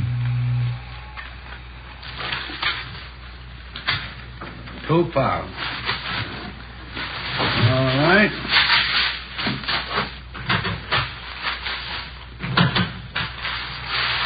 Anything else now, Mrs. Gidney? Got some nice fresh kidneys today. No, George won't touch kidneys. That'll be all. You put it on the bill, won't you, Mr. Murray? Yes, ma'am. Thank you. You're welcome. Yes, sir, gentlemen. Can I help you? Police officers, Mr. Murray. I'd like to ask you a few questions. Oh, sure. Glad to help out if I can. Have you ever been in the Brown Barrel Tavern down the next block there? Brown Barrel? I go there all the time. Say, would you mind if I fix up an order while we're talking? The customer's going to pick it up in a couple of minutes. I don't like to keep him waiting. Sure, go ahead. I got to go to the ice box. When's the last time you were in the Brown Barrel, Mr. Murray? Last night. Wife and I went to the movies. One of them English pictures. Lousy picture. We dropped in at the barrel on the way home for a beer. About what time was that? Pretty close to 2. What's the matter? Some kind of trouble? Did you notice anything unusual while you were in there? Anybody fighting or arguing? No, we were only in there a couple of minutes, but now that you mention it, there was something funny happen. What was that? Well, the bartender, Carl, and a half dozen of the neighborhood gang were back in one of the booths talking together. They seemed kind of nervous. None of them seemed to be having a good time. Yeah? The wife and I yelled hello at them, but they kind of gave us a go-by. Then this drunk came up to us. And he... say, officer, would you reach that knife for me? Which one? That one. Oh, yeah, here you are. Yeah, thanks. Go ahead. Yeah, well, this drunk came up to us and whispers to me, say, you better get out of here. There's been a fight. Hey, isn't that a beautiful piece of meat? Well, I didn't pay much attention to him. He was pretty drunk, could hardly understand him. I guess they have a lot of fights in there anyway. Is that all he told you? There'd been a fight? Yeah, that time. But he came back a couple of minutes later and whispered the same thing. You better get out. There's been a fight, he said. The wife and I just laughed at him. Mm-hmm. He said, I know all about it. A guy's been murdered.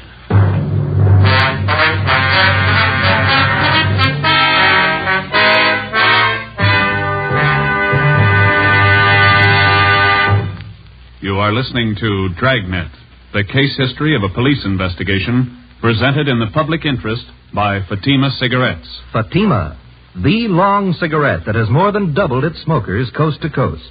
And there's a very good reason for this amazing increase. Men and women everywhere are finding out it's wise to smoke extra mild Fatima. I agree, says Dick Hyland, sports columnist. I agree, says Shirley Gelman, registered nurse. I agree, says Frank Fenton, author. I agree, says Nancy Appel, news writer. Yes, all agree. It's wise to smoke extra mild Fatima. So, enjoy extra mild Fatima yourself. The king-size cigarette which contains the finest Turkish and domestic tobaccos superbly blended to make it extra mild. You will prefer Fatima's much different, much better flavor and aroma. You will agree. It's wise to smoke extra mild Fatima. It's wise to smoke extra mild Fatima. Best of all, long cigarettes.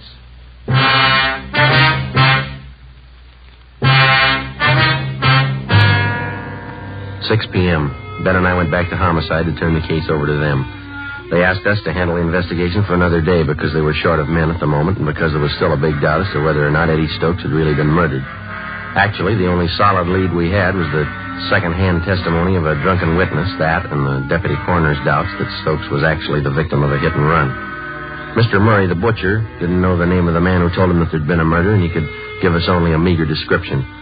We brought Marion Fuller back in and re-questioned her. She stuck to her story. She didn't remember anything. She was released again. It looked like we were in for a long night. We went across the street for a bowl of soup and a sandwich, and when we got back, Ben called his wife and told her he'd be working late. I called my mother. Working late again? Oh, Joseph. How's your tooth feeling? Well, it's a little better, Ma. It's still pretty tender. I'm going to go to the dentist tomorrow. Yes, you've got to have that attended to right away. Bad teeth can poison your whole system. You be sure and see that dentist. Is he a good one? Yeah, he's okay. One of the fellas down there told me about him. I'll see you a little later, huh? Don't wait up. Yes. And you don't work too late, Joseph. You need your rest. Yeah, okay, Ma. Goodbye. All right, Joseph. Goodbye.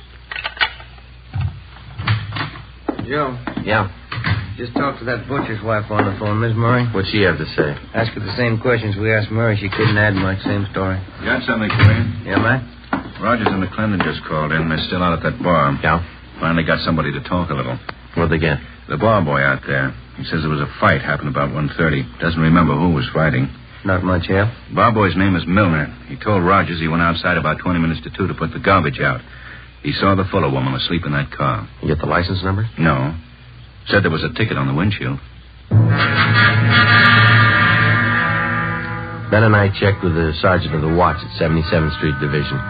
He told us Unit 111 was assigned to the area where the brown barrel was located.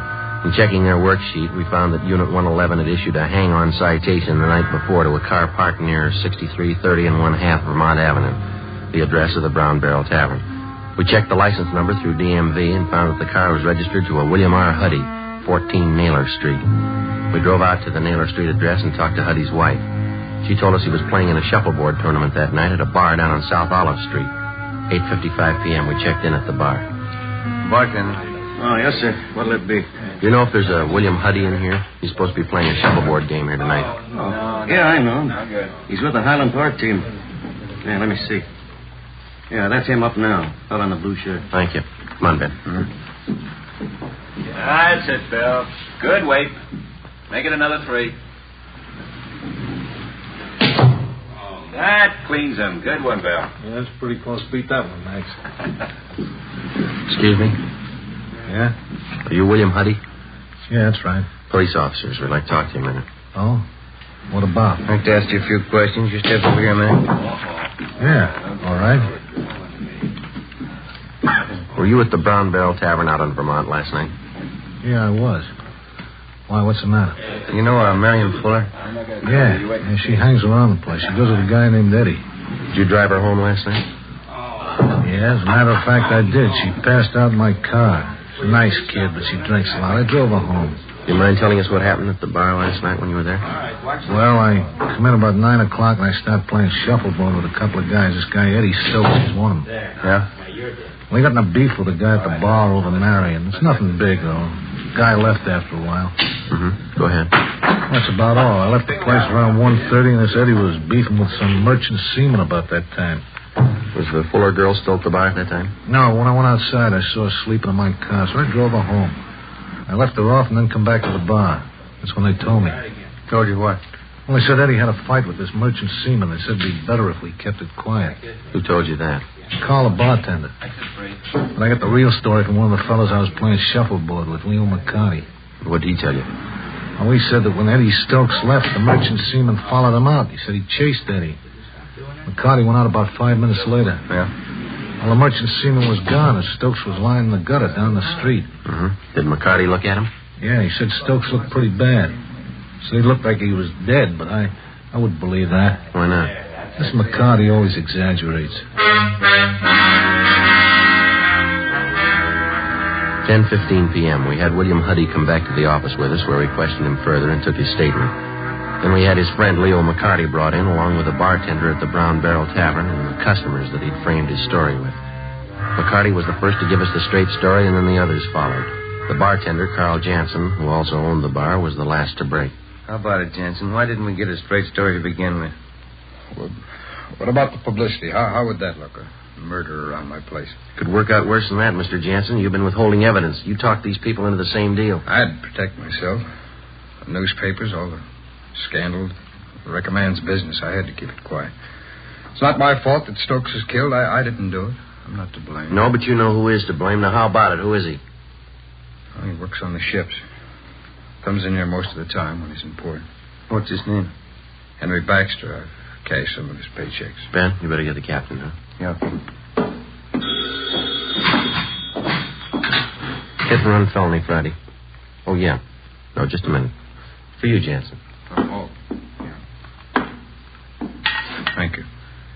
Yes. Oh. Yes, Rita. Just a minute. Sergeant. Yeah. It's my wife. She's at the bar now. She thought you ought to know. Yeah? Henry Baxter. Frida says he just came in.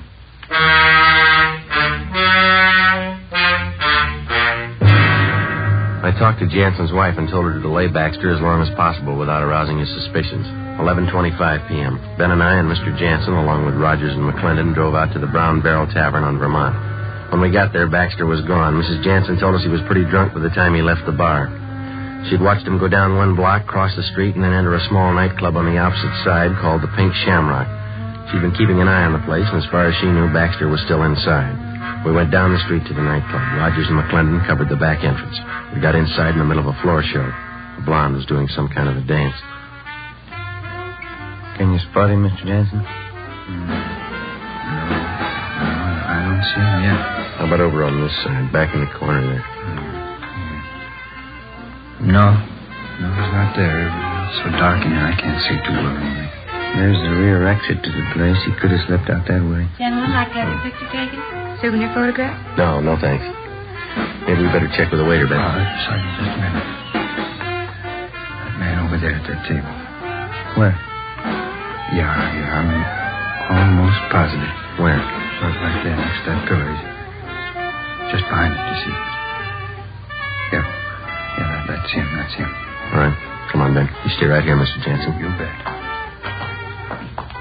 Waiter. Hey, waiter. Another Coke high.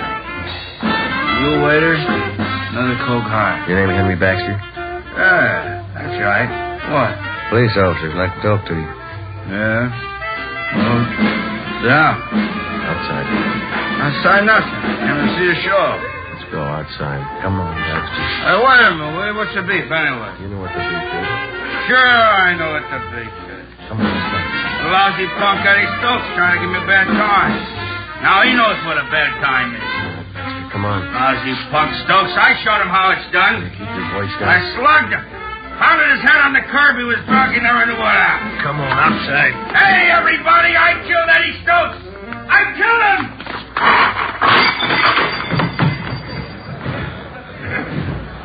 Right down. Let's get him out of here. Yeah, okay. How's that tooth feel, Joe? Seems okay. Better have the dentist yank it out first thing tomorrow. I think I'll hold off for a while.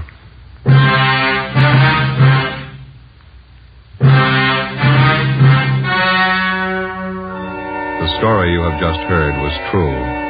Only the names have been changed to protect the innocent. On July 30th, trial was held in Superior Court, Department 87, City and County of Los Angeles, State of California. In a moment, the results of that trial. It's amazing how many long cigarette smokers are changing to extra mild Fatima. Here is the actual report. From coast to coast, Extra Mild Fatima has more than doubled its smokers. Yes, more and more smokers every day are discovering that Fatima is the king-size cigarette that is extra mild. Extra mild because it contains the finest Turkish and domestic tobaccos superbly blended to make it extra mild, to give it a much different, much better flavor and aroma. Enjoy extra mild Fatima yourself. Best of all long cigarettes. It's wise to smoke extra mild Fatima. It's wise to smoke extra mild Fatima.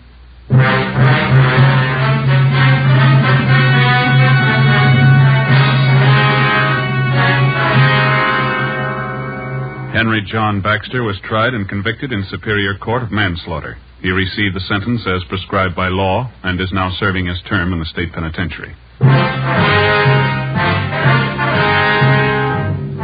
You have just heard Dragnet, a series of authentic cases from official files. Technical advice for Dragnet comes from the Office of Chief of Police W.A. Wharton, Los Angeles Police Department.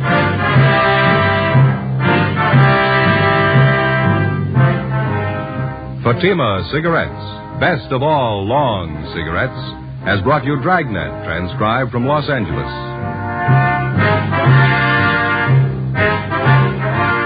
Sarah Berner stars in Sarah's Private Caper next on NBC.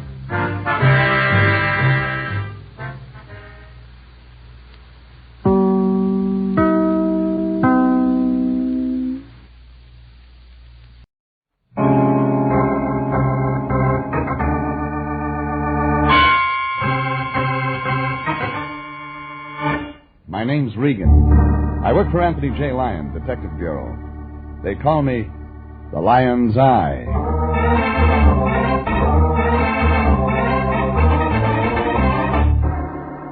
Sunday at 8:30, and CBS brings you Jeff Regan, Investigator, starring Frank Graham as Regan, with Frank Nelson as Anthony J. Lyon. So stand by for mystery and suspense and adventure in tonight's transcribed story. She's lovely, she's engaged, she eats soybeans.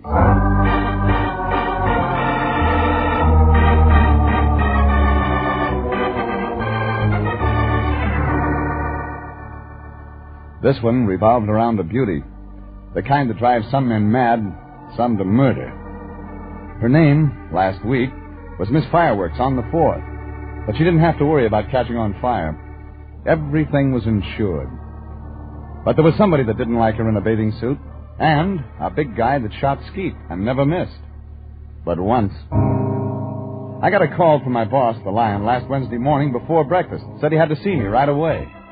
When I got down to the Detective Bureau, the Lion was chewing slowly and holding a picture, Jeffrey. A photograph, to be exact. Chewing your cud, Lion? Wheat kernels, Jeffrey. Sunny fruit of Mother Earth. I saved some for your breakfast. Where's the marmalade? You don't scoff, my boy. These golden grains of patented wheat. Who's got a patent on wheat? It's Steve Albright. And this isn't just any wheat. It's grown only in a sun-splashed acre of alluvial soil, watered by a gushing spring of, have a kernel, Jeffrey. Thanks. It's the new miracle health food, my boy. If you're heavy, it slims you. If you're lean, it builds you up. And you need only 10 kernels a day. Here, have another. The picture, Fatso. Yes, the picture. Well, look what the wheat has done for this girl, Jeffrey. Wrong side up. Huh? Oh, yes. Ah, bathing beauty. Yeah, professional, my boy. He travels around the country doing This. Yes. Yeah, but there's trouble afoot, Jeffrey. This lovely girl is in some sort of danger. What kind? That's your job, my boy. You must find out. Our retainer of $150 says you do. Who's Steve Albright? Her manager. He left me these pictures of the girl, and when I asked how she managed to keep her figure... He produced a sack of wheat and said, chew slowly. Something like that. What's the girl's name? Name? I guess I forgot to ask. You're right. Doesn't make any matter. Where do I find the Steve Albright? Yeah, I have the address right here. Oh, you're improving. Here it is. Now give me back my picture and get right out there. Mr. Albright said this girl is a very valuable property.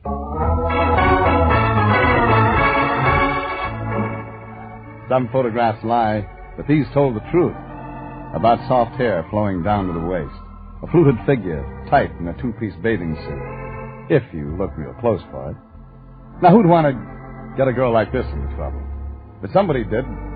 It was afternoon before I could contact Albright. His office was in a small white stucco building back of the Sunset Strip. No elevators. The directory said Steve Albright, Massive Enterprises Incorporated, Suite 3. I found it. The door said enter. I entered.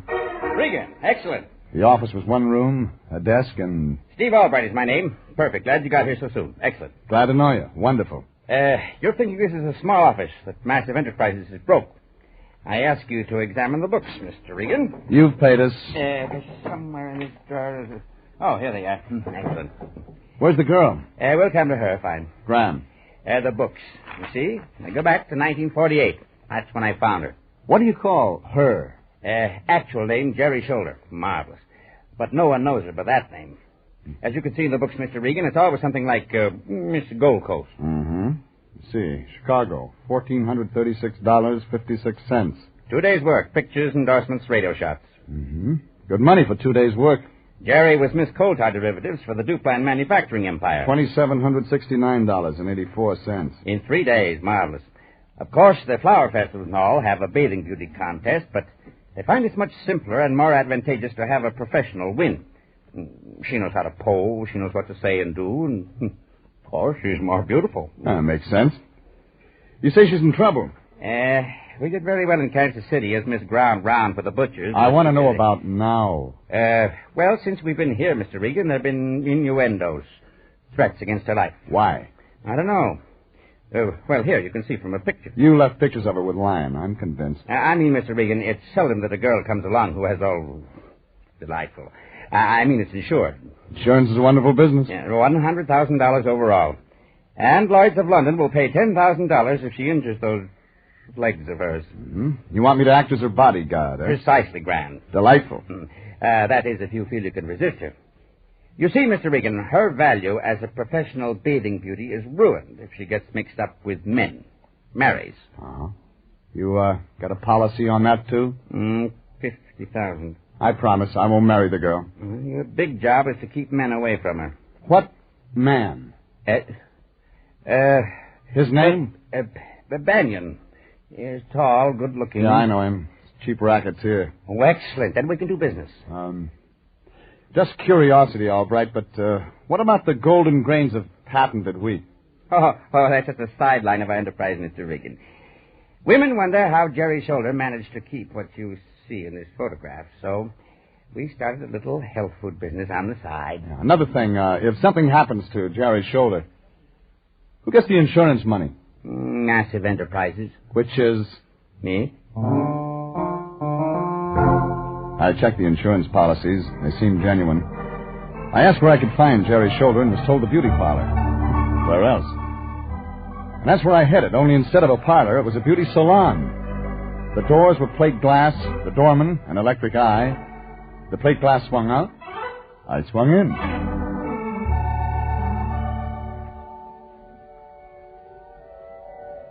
I sank into the deep rug like it was something alive.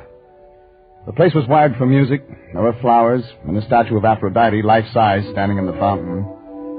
The official greeter was Trey Chick in ascot tie and cutaway pants. What's it to you, Mac? He said, noticing my glance. You maybe want your hair done? If you don't mind my asking, why are you working here? The slick dames gotta get their kicks. I remind them of Humphrey Bogart. Oh, yeah, sure. Well, now, Humph, could you tell me... My name is Mungo. Who was that? Just a dame getting beautiful. You was asking? I'm looking for a girl named Jerry Shoulder. All right, wise guy. In here. Mr. Banyan will want to talk to you. The big guy rammed his shoulder into my stomach, then grabbed my arm and twisted it behind my back. He opened a door and shoved me into a room. He locked the door from the outside. There was another door, and it was locked, too. I looked around the room. It was like a medieval torture chamber. Weird racks and iron maidens connected to steam pipes. Metal rollers and headless horses. All to change nature's idea of what a woman should look like. I tried the door again. This time it opened. Only someone was coming in. She was young. She was lovely. She wore a bathing suit. Tall, deeply tanned brunette. Moving easily toward me on calendar legs. You want to see me? There's more? I'm Jerry Shoulder. I thought maybe. I don't get to meet men. I'm sorry you caught me looking like this. It's all right.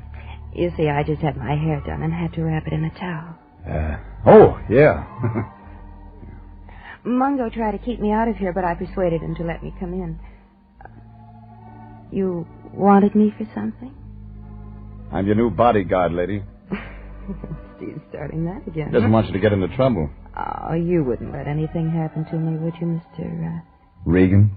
Oh, Mr. Regan, the Lion's Eye. Oh, I've heard of you. I've heard you're very good. On some things. Well, you mustn't pay too much attention to my manager. Your Mr. manager Regan. says you've been threatened. Oh, there must be some mistake. I've never been threatened in my life. Oh, pardon me while I climb up on my horse. Huh? Oh. There. Yeah. No, don't leave, Mr. Regan. Stay right here. Time for my exercise. Do you have any idea who might want to do you bodily harm? I just love exercise, Mr. Regan. Yeah, sure. Could it be a man named Banyan? Mr. Regan, you've got to help me get out of this place. You man, come here. There was a woman standing in the doorway. There was a gun in her hand. I know how to use this. Get away from her. She motioned me toward the door. I obliged. Then we were in the hall, and I noticed the woman was holding the gun awkwardly. The safety was on. You men are all alike. Yeah, they tell me. Now, give me the gun. You stay away from Jerry. The gun. I'll just put it back in my purse, but you stay away from Jerry now. The woman dropped the gun into her purse. She wore a plain, hugging jersey dress. Gray hair in a bun at the back of her head. The kind of a woman you see in bars. Late. Alone. We've got to keep men away from Jerry. I'm sorry if I frightened you. Don't tell me you're a private eye. No. I'm Martha, Jerry's wardrobe mistress. I keep her bathing suits in cool, dry places. They're latex, you know. Do you know a man named Albright? Well, sure, that's Jerry's manager. He's the one that told me to protect Jerry, keep the men away. Well, then why didn't you do it? The way she came walking in, anybody could have got to her. I was busy for a moment in the back looking for a cool, dry place. Does Jerry know a small-time racketeer named Banyan? Well, if she does, I don't know about it. And I'm with her constantly. Yeah, like today. Oh, I'll bet you're Jeff Regan. Yeah, so Albright told you I was on the case. He huh? tells me everything, Mr. Regan. Mm-hmm. Well, maybe he can tell you why Jerry didn't follow us out into the hall. Hey, it does seem strange. We better take a look in that room. Jerry's shoulder was gone. Out the other door. But we still had a catch. Standing in the middle of the 17th century chamber of mechanical horrors was a 20th century mess. The ape in ascot tie and pearl buttons, only now his clothes were torn, his face scratched and bleeding. All right, where's the girl? I was only trying to help. Wake up, will you? Where is she? Mr. Banyan, he said... Banyan again. Keep her safe from guys. Snap out of it, will Well, you? I couldn't hit his girl. I tried to hold her. She hit me, scratched Is she still me. in the building? She even screamed at me, but I couldn't hit his girl. Banyan, sure. And I know where to find him.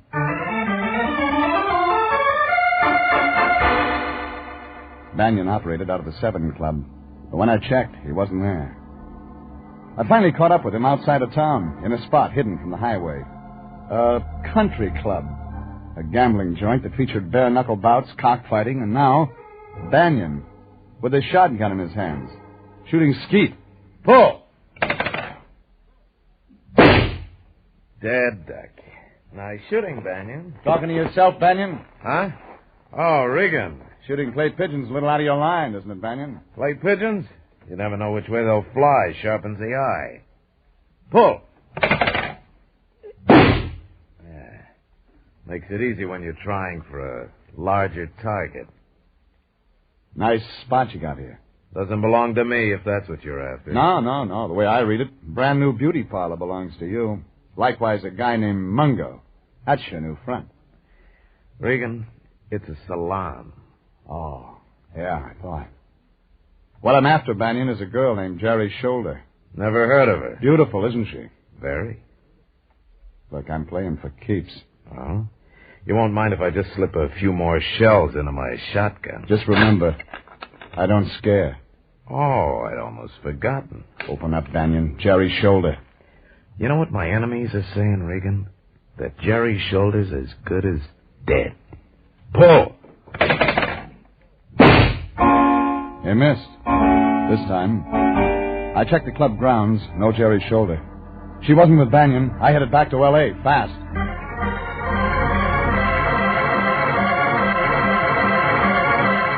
It was late when I reached L.A. I had to get the line. I phoned him at his apartment.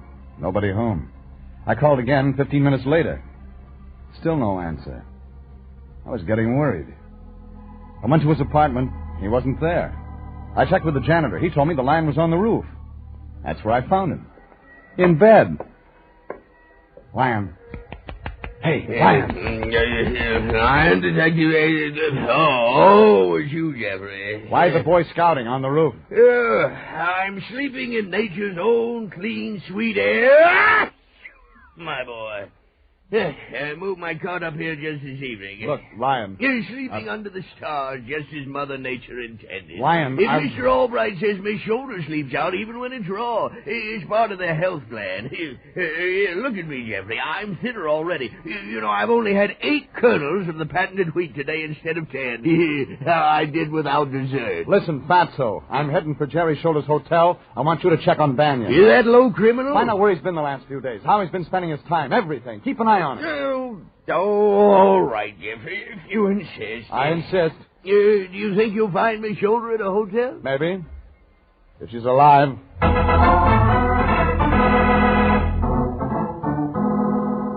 I dropped the Lion off at police headquarters to get a rundown on Banyan. Then I drove to Jerry Shoulder's apartment hotel. The street was quiet and deserted. Most of the windows were black, just a few lights here and there. Patio balconies. Very swank. Inside, there was a self-help elevator. I went up.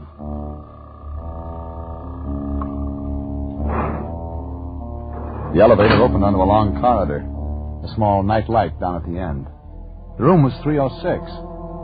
I was almost at the door when the door banged open, and coming at me fast was that mug from the beauty parlor. Mungo. Out of my way. No, brother, not this time. My fist found his stomach as soft as pie. He doubled and fell. I jumped over him and ran into the apartment. The lights were on. The living room was empty. I tried the bedroom. The light was on in there, too, glaring white on what I didn't want to see. There was a body lying across the bed. Not Jerry Shoulder. A man's body. A bullet through his chest. The dead man was Steve Albright. The ripped sheet that covered him was stained purple.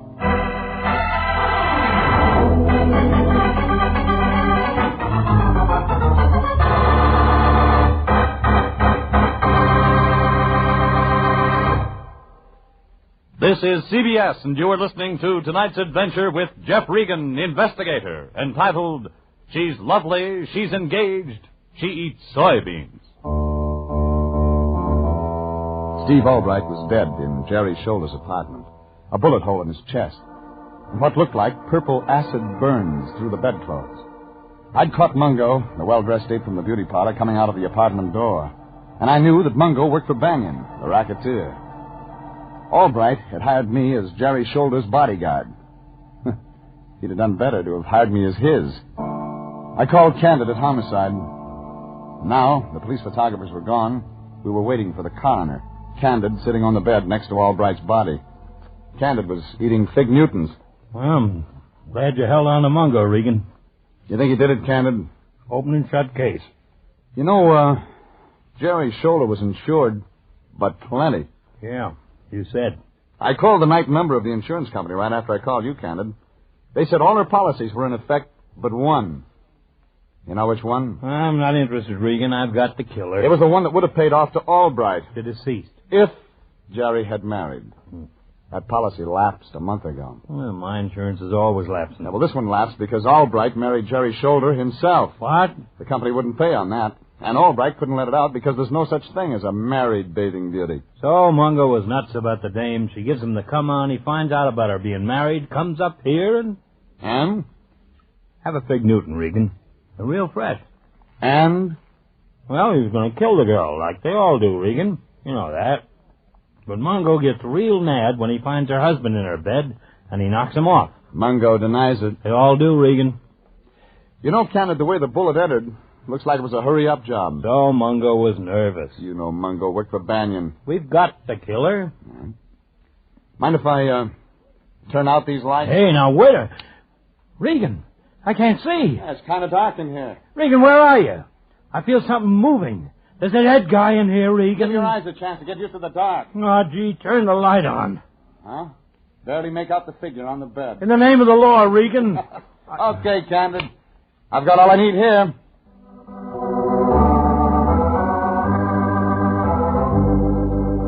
I left Candid and the dead man and headed for my car.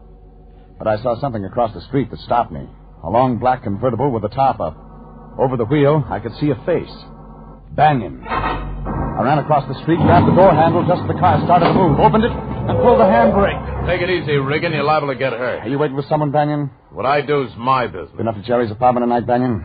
Cops having a ball over there, Regan? Yeah, a real party. They're serving refreshments. Fig Newtons. I stopped laughing in 29. Maybe you've been in the building. Just got out. You were leaving without saying goodbye. Where's Jerry's shoulder, Regan? Let's look in your car trunk. If anything happened to that girl, I'm holding you responsible. Put that gun away. She's the only clean, decent thing I've ever had in my life. Something a peeper like you wouldn't understand. Try me. Jerry's shoulder and I are engaged to be married. You'll have to stand in line. Yeah? Quitting the racket. Sure, at first I was just playing around with Jerry, but then I found she was... different. A decent dame. You've known Jerry's shoulder how long, Banyan? 3 weeks? Ever since she's been in town. Yeah, maybe 3 weeks. How'd you meet her? I answered a Lonely Hearts ad. Look, Banyan, I know you started that beauty shop front so you could meet Jerry there. Or have her brought there so you could be near her. Oh, let's stop fishing. Sorry, time's running out, Banyan. I gotta give it to you straight. Jerry's shoulder was married to Steve Albright. What? Why, you lying. Somebody's been killed in Jerry's shoulder's bed, and it looks like it might be a hubby. Maybe you better go take a look. Banyan ran upstairs, but I didn't have time to wait for his reaction. I had an appointment at Massive Enterprises.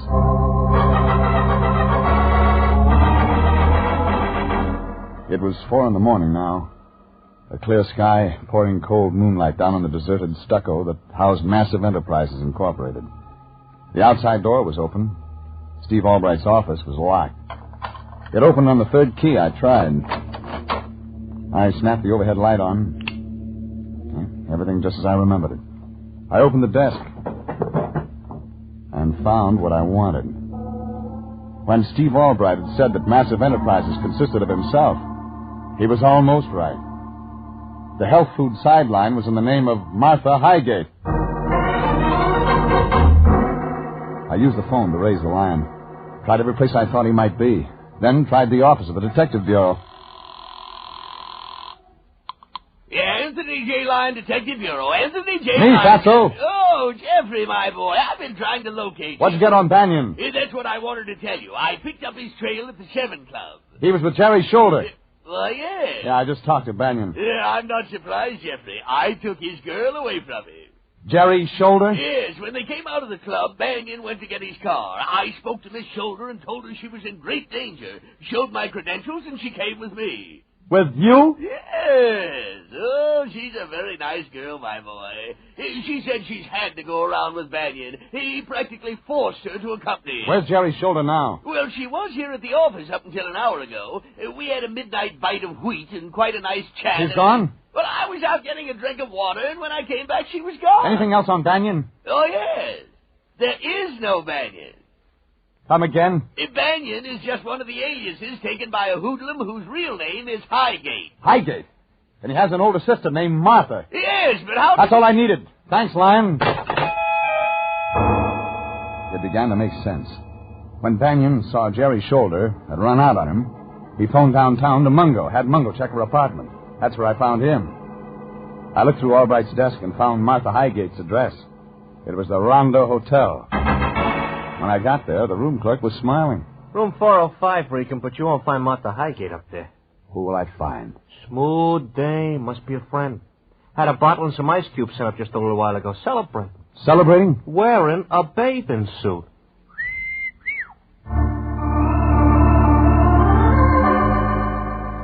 I went upstairs and knocked on the door. I waited. Then I felt the knob turn in my hand. The door opened. And there, in a tight-fitting bathing suit, stood... Come in, Mr. Regan. Hey, wait a minute. You're not Jerry's shoulder. Come in, Mr. Regan. The room was dim, in pink light. There was a rosy globe hanging down from the ceiling. A phonograph was playing. And the woman was the bathing beauty's wardrobe mistress, Martha Highgate. Drink, Mr. Regan? No, thanks, lady. Oh, don't you like me? Just a little. I'll like you more after we talk. Do you like me in this light?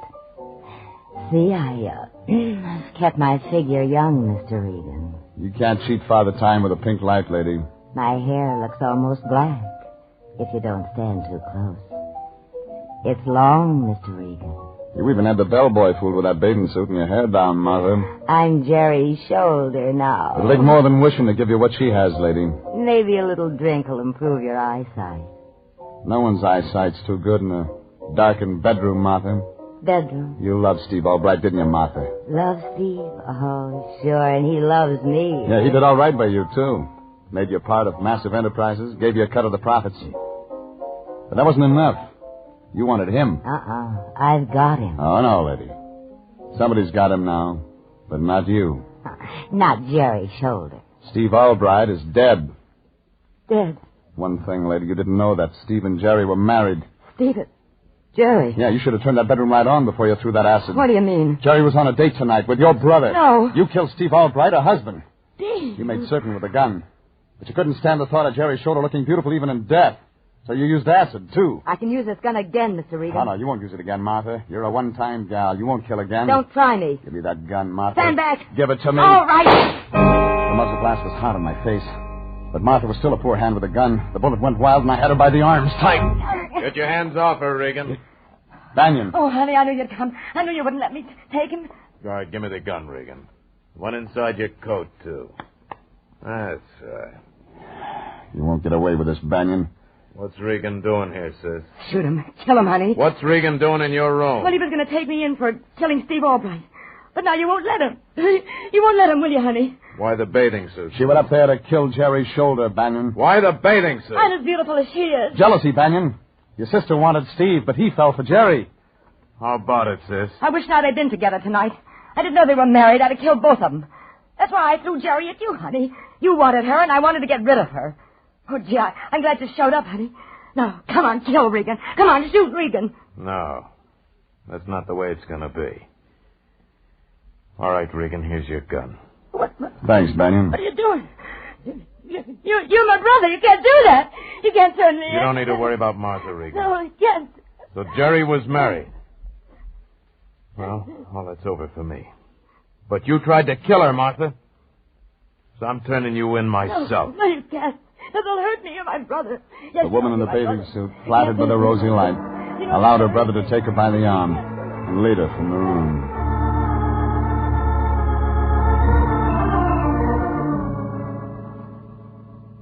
Banyan delivered his sister to Candid down at Homicide. But to make sure, I followed Banyan's car all the way. Too bad about Banyan. Jerry was the only good thing that ever happened to him in his life. But it happened too late. Anyway, Candid finally found the scared Jerry's shoulder, released Banion's sidekick, Mungo, and that put a period. It was 10 in the morning when I checked in at the office. The lion was singing. There was a boy, a very strange, enchanted boy. Oh, nature boy. Oh, Jeffrey. Still packing away the wheat, that's all? Oh, yes. Notice how much weight I've lost already, my boy. You know, this morning I saw my cheekbones for the first time in years. Oh, eyes sunken, color gray. Jeffrey, I've never felt so healthy. I've been eating nothing but golden grains of patented wheat. Patented? Patented. You know, Miss Shoulder eats nothing but health foods, Jeffrey. Last night she recommended a health food restaurant where we might have lunch. The Grated Garbanzo Grotto.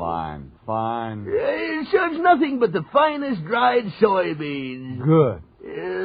Yes. Raw cabbage. Delicious. Delicious. Choice beech bark. Yummy. Yummy. Yeah, I knew you weren't touching any other kind of food. No, health foods, Jeffrey. Nature's boon to mankind. That's why I turned down the invitation for you. Moated mango. Invitation?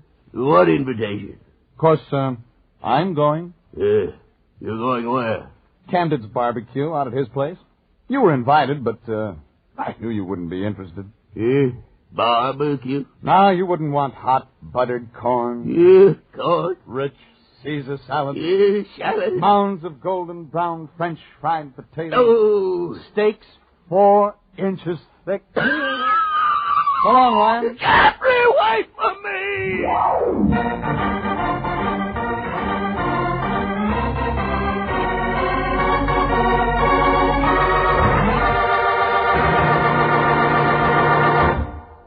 Jeff Regan, Investigator, is written by William Frug and Gilbert Thomas, produced and directed by Sterling Tracy, and stars Frank Graham as Regan, with Frank Nelson as Anthony J. Lyon. Original music is by Dick Arant. Jeff Regan, Investigator, is heard each week at the same time over CBS. Bob Stevenson speaking, reminding you that Jeff Regan will be back next week, transcribed. This is CBS, the Columbia Broadcasting System.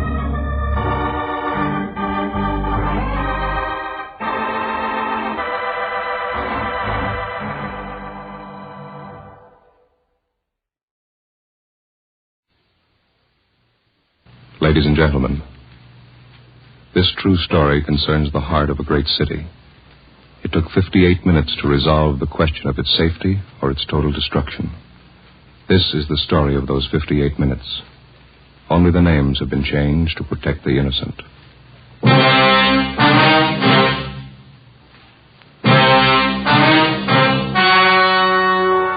Fatima Cigarettes, best of all long cigarettes, brings you Dragnet.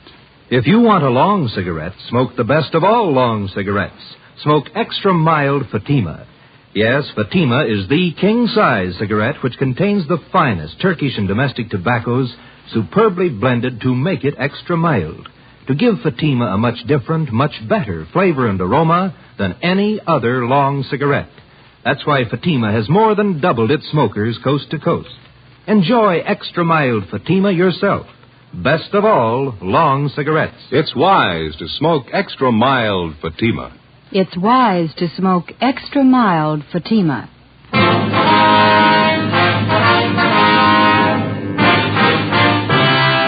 Dragnet, the documented drama of an actual crime. For the next 30 minutes, in cooperation with the Los Angeles Police Department, you will travel step by step on the side of the law through an actual case transcribed from official police files. From beginning to end, from crime to punishment, Dragnet is the story of your police force in action. It was Tuesday, November 15th. It was raining in Los Angeles. We were off duty reporting in on an emergency call. My partner's Ben Romero. The boss is Lynn White, Deputy Chief of Police. My name's Friday. It was 8:25 a.m. when I walked into the Main Street entrance of the City Hall. I'm Friday. Yeah, that's right. You have to take this elevator, Sarge. It's the only one in service. Right.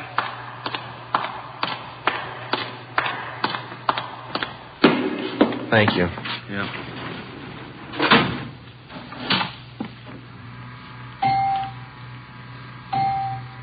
I'm going to run you up to 16. Chief's waiting for you up there.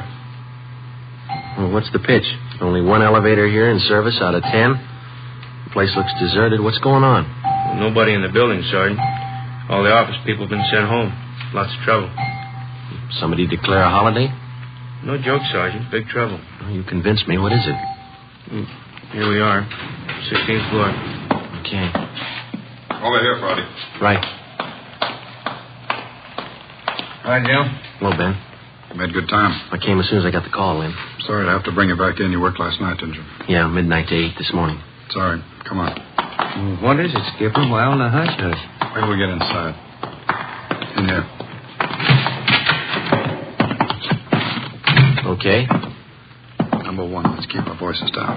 All right. I'll make it as brief as I can. Every night counts. What time you got, Friday? 8:33. All right, here it is. 55 minutes ago, a man walked into this building with a homemade bomb under his arm.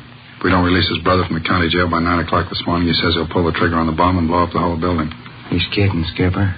Well, who is the guy? Name's Vernon Carney. Here's his package. He and his brother have been in and out of jail since 1937, small-time thieves. FBI kickback here. We had him once before, both of them. Brother's name is Elwood, serving a year for car stripping. And this two-bit thief is sitting here in the city hall with a bomb on his lap? That's right, the next room. Well, what kind of a bomb is it, Len? You think he's bluffing? Could be bluffing. The crime lab says no. Lee Jones from the lab get a look at it?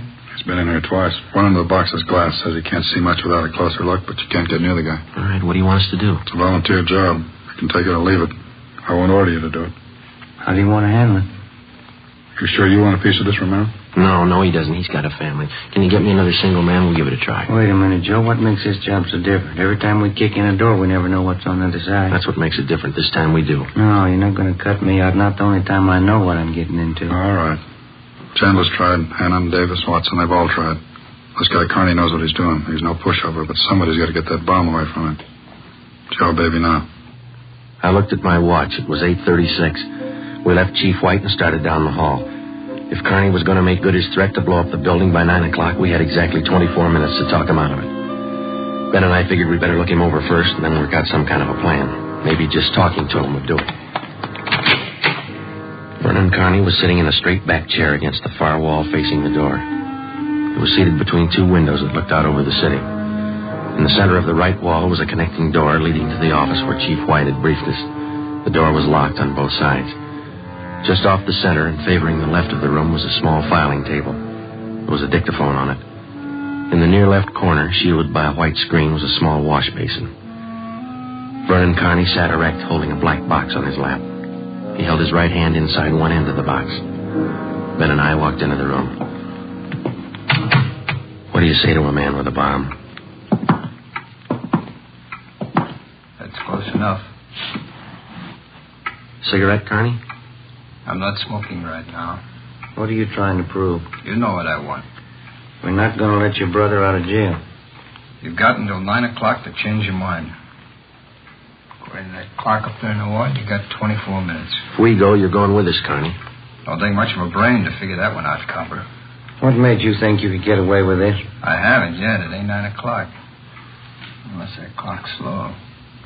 I haven't checked it against my pocket watch lately. That's the one that's running this show.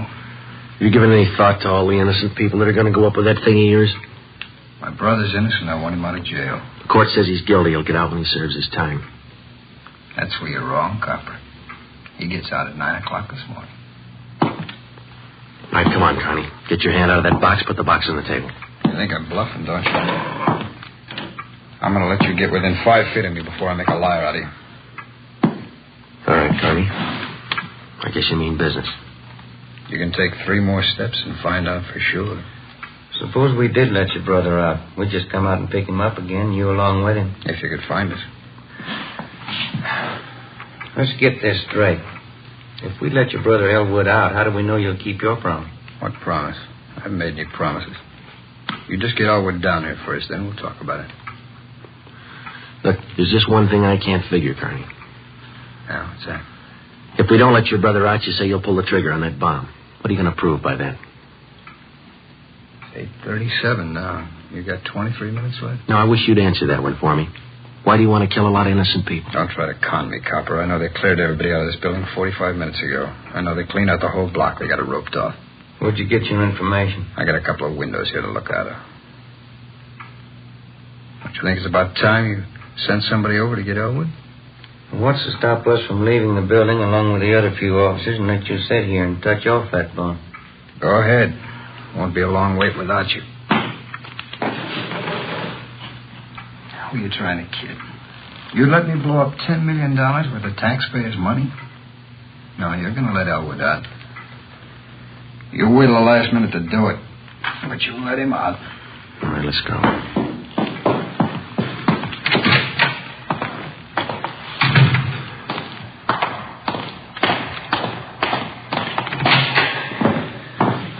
Lynn, listen. Yep. I'm still not convinced that Kearney can back up what he says. Well, why don't you take the box away from him? Yeah.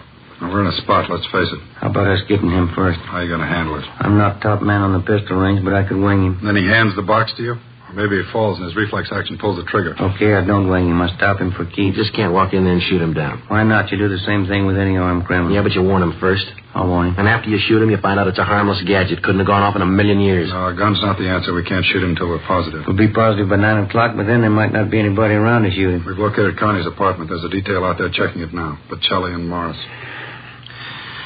Have you got any ideas at all? Anything we could try? That's why I called you in. None of us have gotten any further than you did just now. There's just one thing I want to know for sure. Yeah, Friday. Is it or isn't it? We all want to know. Either way, we got to get that box away from him. I get it. White speaking. Yeah. Did? Now stay out there. I'll call you. That was Bocelli. They just found 28 sticks of dynamite in Kearney's apartment.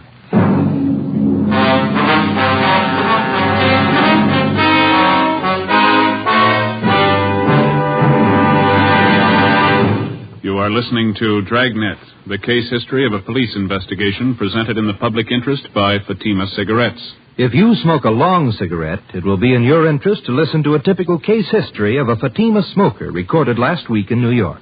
Hi there. My name is Bab Beckwith. Bab, that's short for Bethany Ann Beckwith. I live in New York City and I'm a fashion stylist. The other day at a showing of the new fall styles, I ran out of cigarettes. A friend of mine, a designer, introduced me to the new long Fatima. I really wish someone had told me about them sooner. Fatimas are a lot milder than the cigarettes I've been smoking, and they have a delightful flavor, too. I'm very glad to recommend them to you, because I know from experience it's wise to smoke extra mild Fatimas. And more smokers every day are finding that out. Actual figures show extra mild Fatima has more than doubled its smokers coast to coast. So enjoy extra mild Fatima yourself. The king-size cigarette, which contains the finest Turkish and domestic tobaccos, superbly blended to make it extra mild. You will prefer Fatima's much different, much better flavor. You will agree. It's wise to smoke extra mild Fatima. It's wise to smoke extra mild Fatima. The best of all long cigarettes.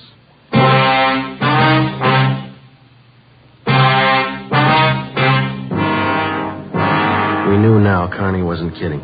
We could see into the bomb through the glass window in one end.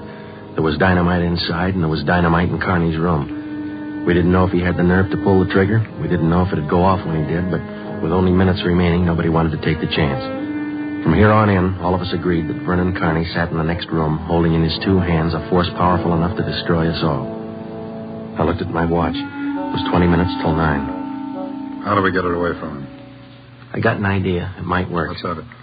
Well, Kearney's sitting against the far wall between two windows, and they're both open. That's right. If we could get a man through one of those windows, we might get Kearney from behind. How are you going to get him? Well, whoever gets through the window could slug him. What do you do then? Somebody grabs the box. The crime lab can tell us what to do with it then. How do we get a man through one of those windows? We're on the 16th floor. Well, there's some kind of a ledge that runs around the building on each story, isn't there? Wide enough for a man to walk on? Let's take a look. All right.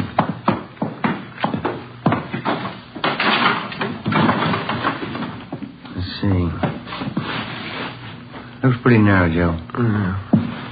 A good 18 inches could be done. Too risky. It's been raining out. That ledge is slippery. Strong wind out there, Joe. Tear a man right off the building. Yeah, I guess you're right. There's still a way. How about a ladder?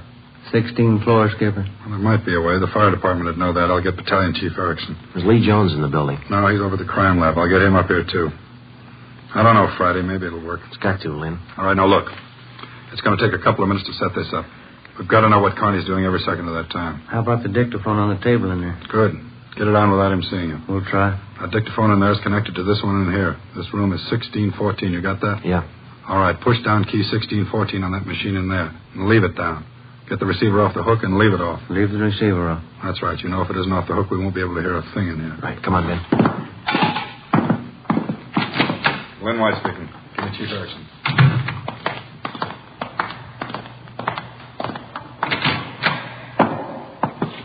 Where's my brother?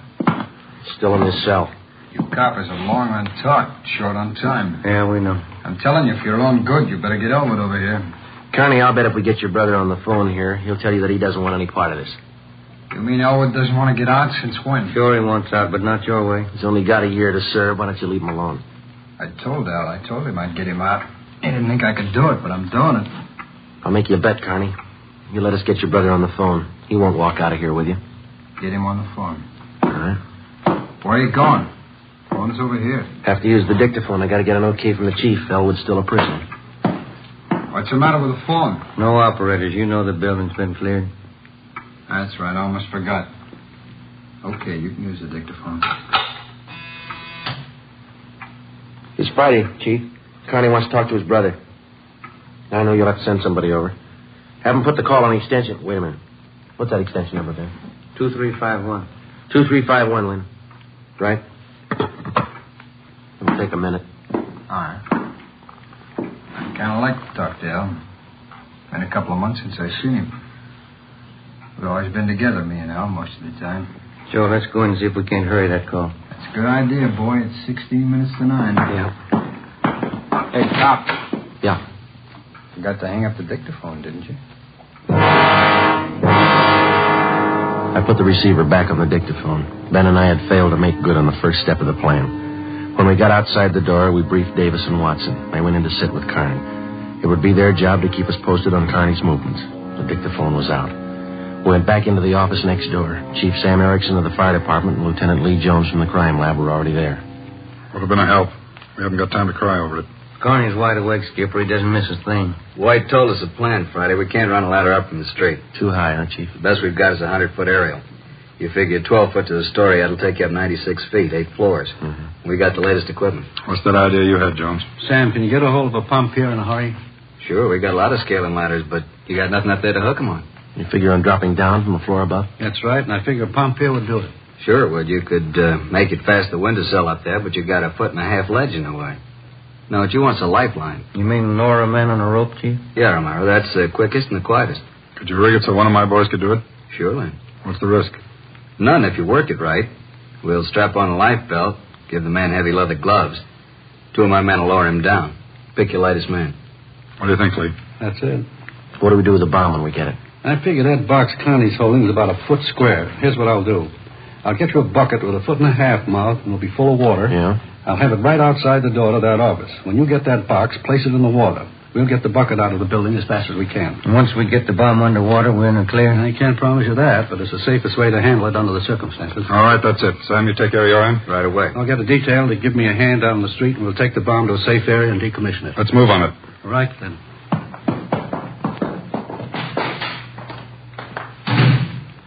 Which part do you want, the rope or the bomb? You call it. Fire Chief Erickson said the lightest man on the rope. That's me, Joe. All right, I'll get the bomb out of the building. Okay, that's the routine. Now carry this with you. The man that comes down that rope has one chance to make good. Slug him and make it count. There's no second try. Yeah. And, Joe, when you grab that box, you've got to get it away from Carney before he can squeeze the trigger. Then you've got to get it down the street. The elevator. You know how to operate it? Well, it's pretty simple, but I'll double-check with the operator. And you better do it right now. Okay. Say we better get Carney's brother on the phone for him. He seemed anxious. That might be a pretty good idea. All right, Romero, that's the outside phone. Get the city jail. Right, Skipper. Get going, Friday. Right. Hey, you, elevator man. Yes, Sergeant? I want to see if I know how to work this thing of yours. You taking over the elevator? In a couple of minutes. You want to check me out? Nothing to it, Sergeant. Here's the control. You push this lever right to go up, left to go down. You see this little trigger on the underside of the handle? Yeah. That's a safety lock. Be sure you squeeze it. You can't move the lever. That's all right if I try it. Okay, where will I turn off the master switch? All right. That's it. Right to go up, left to go down. Uh-huh. All right, now how do you operate the doors? Automatic. They work off the control lever. When the control lever's locked in the up or down position, the doors will close. I got it. Now, in case they jam, this red emergency button up here? Yeah. Yeah, push it. If that doesn't close, then we call a repairman. Okay, I think I got it. You want to turn that switch back on? All right. You sure now? I have my orders to get out of the building. I'll just leave the elevator right here and take the stairs down. All right. Thanks a lot. Sergeant, just curious. You going to take the bomb down this car? We're going to try. You won't have any trouble. We haven't had an elevator failure in 18 months. The elevator man turned and went down the stairs. I started down the corridor and met Ben outside the office. He told me that Lee Jones and Chief Erickson were on their way up in the freight elevator at the rear of the building with the necessary equipment. The 2 fire department volunteers were with them.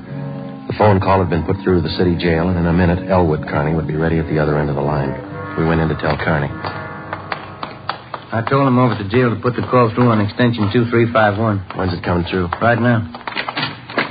You got Elwood with you? No. We told you we'd get him on the phone for you. Call will be through in a minute. A minute's a long time, cop. You've only got 12 of them left. Elwood's going to talk you out of this. Oh, sure. Everybody's going to talk me out of this. First, it was them other 2 cops, the little porky guy and that other monkey. Then you and this Dixie doughhead here. Now it's Elwood. Now, come off it, will you? Get my brother over here. That's him now. It's your brother, Connie, I guess. They put you. Just gonna get the phone. You want to talk to your brother, don't you? I'll take care of the phone. We'll just disconnect it for a little.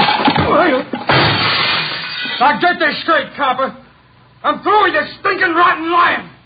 I want Elwood here, and I want him now. Now, bring him here before I blow you all to pieces. Who threw that phone out in the hall? I did. You want me to go out there and pick it up? Connie, that's not going to get you anyplace. Are you the big boss around here? Maybe. Are you, aren't you? I answered you. All right, big boy, I got a piece of advice for you. You take your rookie cops here and get it through their thick heads. I mean what I say. I want my brother over here in this room. And you've got just 11 minutes to get it done. Now you tell him that, will you? All right, Connie. Sure.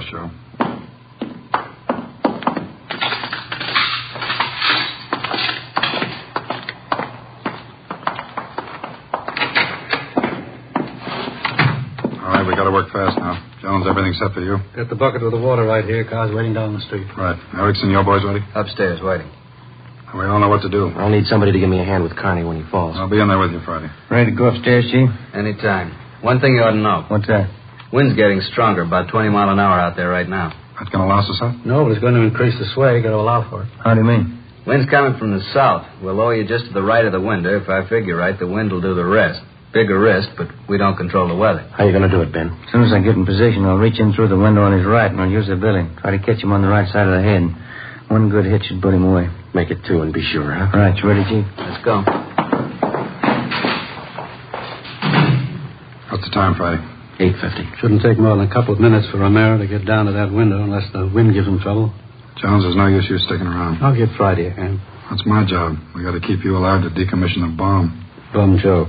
See you downstairs.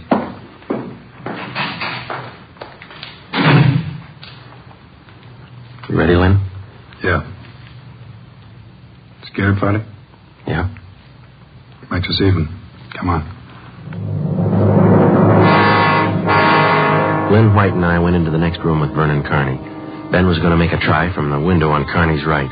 Somehow he had to keep his attention on us and away from that window. If anything went wrong and Kearney got out of position, the plan had failed. If Chief Erickson didn't estimate the force of the wind correctly, the plan had failed. I looked at my watch. It was 8 minutes to 9. Connie, anything we can say that'll make you change your mind? I've asked you 100 times. Now I'm ordering you. You're going to get to a phone and have somebody send Elwood over here right now. I'm through waiting. Now move. You ripped the phone out, Kearney. Well, then find another one. I told you, I'm sick of your two-bit stalling. We've got until 9 o'clock to make up our mind about this. You had until 9. You wouldn't do what I told you. Now I'm cutting you short. You guys got exactly 1 minute to get a phone in this room where I can hear you call a jail and have him send Elwood over here. You said 9, Kearney. All right, Joe. We'll give him what he wants. Davis, unlock the connecting door to this office. I'll get the phone, Lynn. The cord reach? Sit down. Yeah. Your brother's a prisoner. He's in our custody and he's under our protection. We can't place his life in jeopardy. Leave that up to Al.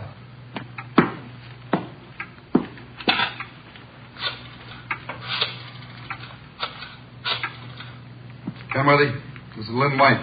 We want Elwood Carney over here at City Hall. His brother wants to see him. Explain the situation. If he wants to come, get him over here. Leave it up to him. Room 1614, you'll have to use the freight elevator. And tell him to hurry. Yeah. Tell him to hurry. Oh, that's the only smart thing you've done today.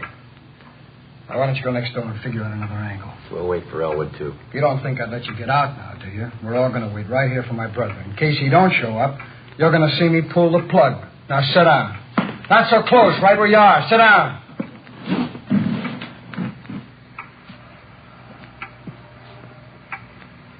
It's a loud clock, ain't it? It's windy. It's getting cold in here. Maybe I ought to close the windows. Turn on the heat. Stay put, cop. What's that? What's going on? Just the wind, cop. Cop! There's somebody out there. I can see his feet. You stupid cunts! Pull him up! Get back there! You pull him up! Righty, tell him to pull him up. Pull him up! Pull him up!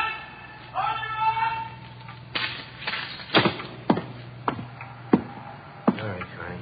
You win. You bet I win, you dumb coppers. You didn't think I'd miss a trick like that. Now we'll just close the windows, boys. There's one. And locked. Here's your brother, Carney. Yeah. Oh, yeah. Hi, Vern. You did it. I told you. I'd do it, didn't I? That's far enough for the rest of you. Al, you come on over here.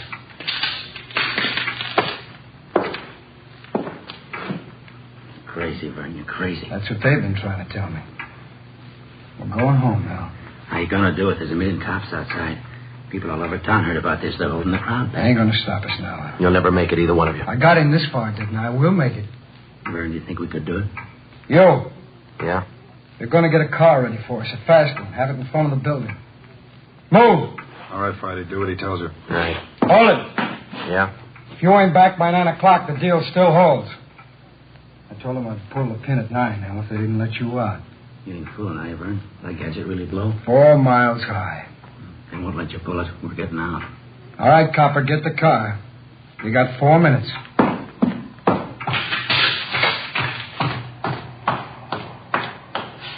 Hey, Ben! What happened? He spotted me? Yeah, no time to explain. Now, listen, we got to work fast. Yeah? We had to bring Carney's brother over from the jail. How much time we got? Less than 4 minutes. How about the ledge? Think you can do it? Strong winds, you'll have to hang on like a fly. I don't know. I can give it a try. Okay, same plan. Every second counts. Now, I can't brief Lynn. He's in the room with the guy. It's up to you and me. I'll get on the ledge from one of these offices. I hope I'll make it. If you don't, we'll know you tried. Now, hurry. Hey, Ben, wait a minute. Yeah? I forgot. The window's the one on his right. He locked it. You'll have to crawl around the one on the left. You got it? Right. Okay.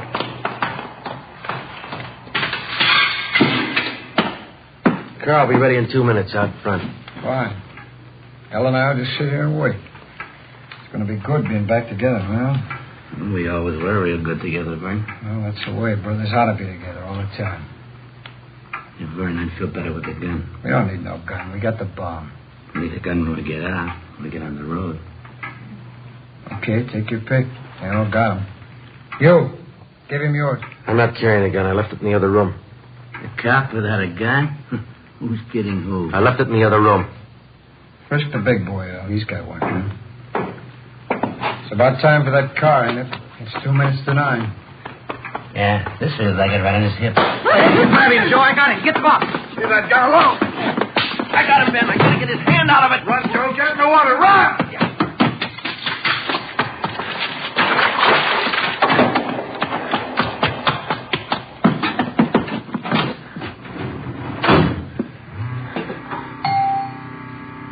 Fast elevator, 16 floors isn't very much, but I never shared an elevator with a live bomb.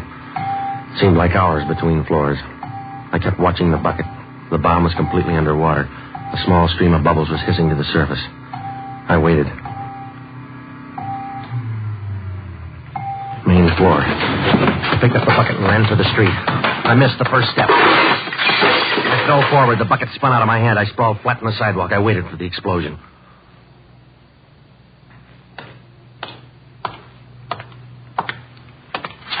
It didn't go off, Friday. Yeah. I gave it a good chance, Lee. It was all there. Look, at least a dozen sticks of dynamite. Snyder, bring that over here.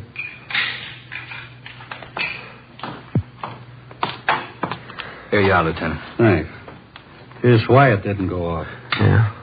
Had it rigged for a hard trigger pull. Would have taken a good yank to set this one off. Hi, Joe. Hi, Ben. Clumsy.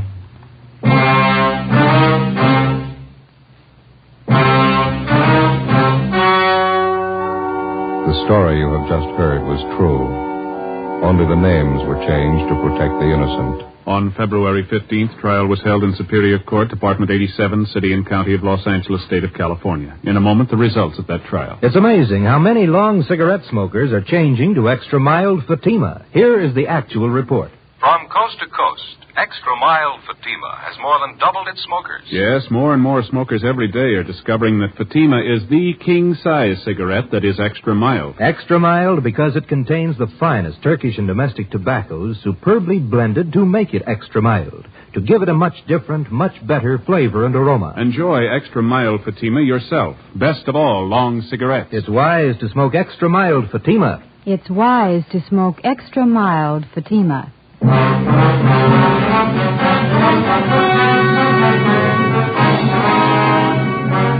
Vernon Carney was examined by 5 different psychiatrists appointed by the Superior Court and found to be mentally incompetent. He is now confined in the State Mental Institution for the criminally insane. Elwood Carney is now serving the balance of his sentence with no time off for good behavior. Fatima Cigarettes, best of all long cigarettes, has brought you Dragnet, transcribed from Los Angeles. Next, Sarah's Private Caper with comedian Sarah Berner on NBC.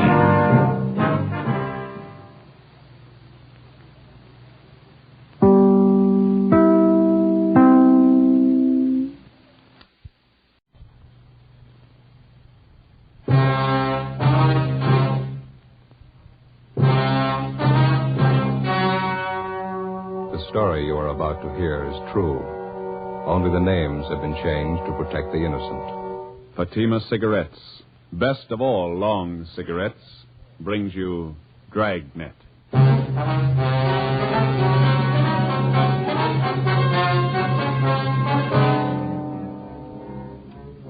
You're a detective sergeant. You're assigned to a robbery detail. A holdup has been committed in a neighboring city. A bystander is shot to death. 2 others are wounded. The bandits are ruthless, well armed. Your job? Get 'em. If you want a long cigarette, smoke the best of all long cigarettes. Smoke extra mild Fatima. Yes, Fatima is the king-size cigarette which contains the finest Turkish and domestic tobaccos superbly blended to make it extra mild, to give Fatima a much different, much better flavor and aroma than any other long cigarette. That's why Fatima has more than doubled its smokers coast to coast. Enjoy extra mild Fatima yourself. Best of all, long cigarettes. It's wise to smoke extra mild Fatima. It's wise to smoke extra mild Fatima.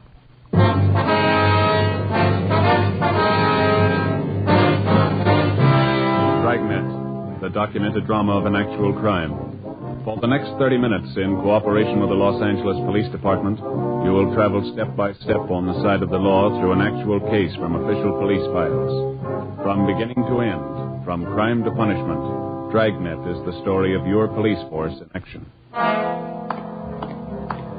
It was Tuesday, October 6th. It was cooler in Los Angeles. We were working a day watch out of robbery detail. My partner's Ben Romero. The boss is Captain Ed Walker. My name's Friday. I was on the way back from Calvary Cemetery. It was 11:45 a.m. when I got to room 27A. Robbery detail. No, it's all right. Joe, how'd the funeral go? Pretty good turnout. Sure sorry I couldn't make it. Well, one of us had to be in court. Yeah. A lot of the boys out there, huh? Yeah. Martin had a lot of friends. He was a good cop. You see his wife? Yeah. Wife took it hard again. Pretty hard, yeah.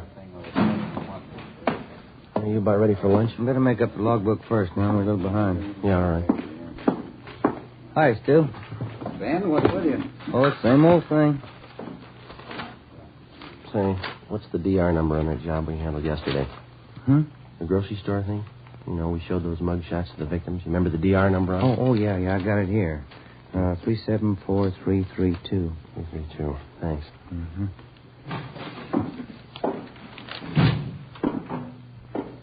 sir. My name's Frank Cheney. Just been paroled from Folsom. Can you tell me where I registered? Yeah. I'll get one of the men from the rehabilitation detail. He'll take care of it. Okay, thanks. Excuse me, Ben. Oh, yeah. Bossberg. Johnny Bossberg? Yeah. Got a minute? Something for you here. I'll be right there. Did you contact the witnesses in this report here? Let me see. This one. What do you got? Oh, yeah, I took Fellow care of at the desk wants the registers next time. Okay. Excuse me, Romero. Yeah. Hi, you want to register? Yeah, my name's Frank Cheney. Okay. Address? 218 Belgrade. Belgrade. Where you been? Folsom. Got out Saturday. Okay, what'd you fall for? Robbery, first degree. How much do you owe? Served 18 years. I'm on life parole. Life parole. Okay. Hey, Thaxter, want to tell Rambo we're out for 7? Wait a couple minutes, huh? See the guy at the desk? The one with Bosberg? Yeah, he's an ex-con. Why? Frank Cheney, 1931. Jack Taylor and I had him. First big one we ever drew. That's so. Did you ever hear of him? Used to call him a gentleman bandit. 1931, Claude. That's 18 years ago. Cheney was the biggest of them. Came from a wealthy family, too. Father's a millionaire. You sent him up, huh? San Quentin. Tried to break out with a partner of his. Partner killed a trustee. Cheney was sent to Folsom. From a millionaire family. That's a queer one. Yeah. Well, how about that lunch, fellas? Yeah, let's go. Seems like it could have been yesterday, 1931. We grow old right along with the thieves, huh? Where we go? Federal buffet? That's all right with me. 18 years. Yeah. Sure goes by in a hurry. I wonder if Cheney thinks so. As far as day-to-day routine goes, police work is pretty much like any other job. To the rookie detective just starting in, there's new things to see, new things to learn. But 5 or 6 years on the detail and the job gets pretty ordinary. You see a lot of dirt, a lot of trouble and tragedy, and after a while you begin to wonder what all the glamour's about and the excitement that's supposed to go along with the job. The fall months went by pretty slow. On November 3rd, we closed a case against a gang of drugstore holdup men. In December, Ben's youngster fell off a fence and sprained his wrist. My Uncle George from Renton, Washington, visited my mother and me in January. Stayed a couple of weeks. On January 28th, it rained. Ben and I checked into the office where we got a phone call from Lieutenant Mort Gear of the San Diego Police Department. He gave us additional information on a finance company holdup which had been pulled in San Diego the day before. In the robbery, one bystander had been shot and killed and another one wounded by the 2 bandits. They also shot a police officer 3 times through the stomach when he tried to stop him. Next day, Sergeants Ormsby and McGuire from San Diego arrived, and we helped them check the suspects through the stats office. A couple of bad ones, Joe. Both have guns, and they use them. One of them got away in a car and the other one on foot. Is that right, McGuire?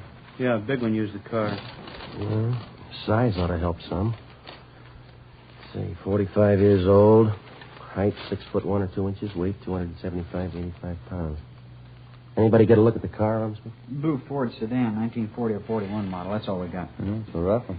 After all the shooting, the witnesses didn't know what they saw, all mixed up. Well, how about the other one, the guy who got away on foot? He's a WMA, about 50 years old, 5 feet 8 9 inches, 145, 55 pounds, wears glasses. Yeah, we got that on the teletype. Is that all? No, we traced him to the Greyhound bus depot about 6 blocks from the holdup. Changed his clothes in the washroom there, left behind a coat and a gun. Yeah. The coat was the kind of give parolees from State Pen. Mm-hmm. Checked it through our crime lab. Same kind of suits are issued to all ex-cons. No make. Well, at least you know one of them's an ex-con. How about that gun you found? It's a murder weapon. Our ballistics man went over it, no prints. Tried to trace the serial number, no record. CII in Sacramento's trying to run it down. Well, we got any hunches? A few. We're almost sure both of them had gone the route before. Pretty cool. Shot down 3 people, didn't bat an eye. How much did they take in the holdup? 11,000. Hey, your stats office make a run those descriptions yet? Here this morning, Orr and I's got the list of possibilities. They're pulling the mud shots now. I'll be winding it up right now, don't you think? Hey, let's check. This way, fellas. Yeah. Go ahead, McGuire. Oh, thanks. How's the wife, Ormsby? Oh, fine, Ben. She's expecting again. What are you going to do, raise an army? 4 kids. That's not so bad. McGuire's wife wants 6. How about that, Mac? You got 5 now. No point in quitting when you're ahead. Frank? Yeah, Joe. You know Russ Ormsby and Tony McGuire, don't you? San Diego PD? Yeah, sure. Met him last trip. Hi. Hi, Frank. Good to see you. Good. Just ready to call you. Got those mug shots together for you. Here, got them right here. Okay. There you are. Dispatch for suspect 1, listed for number 2. Okay, Frank. We'll check them out with the witnesses. There's one mug there. Here, let me show you. Yeah, this one. Yeah? It matches the description pretty close. Safe man by trade, but he can go any route. Name's Weber. First name? Stanley. Mm-hmm. Call him Turk, I think, nickname. Know anything about it? He's an ex-con.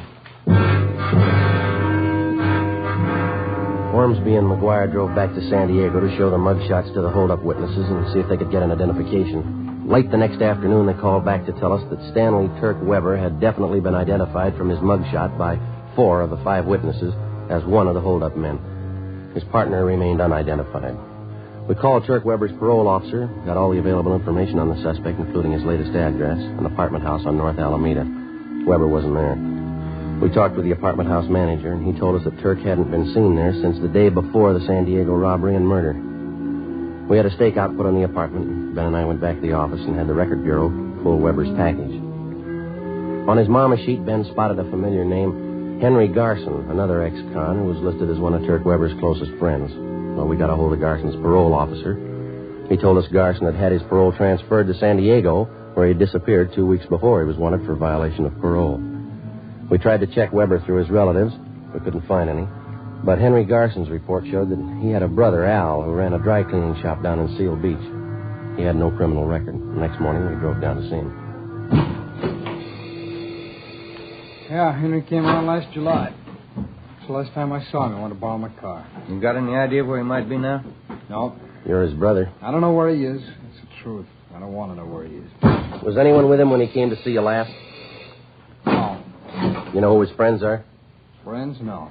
Would you look at these pictures, please, see if you can identify any of them? All right, just...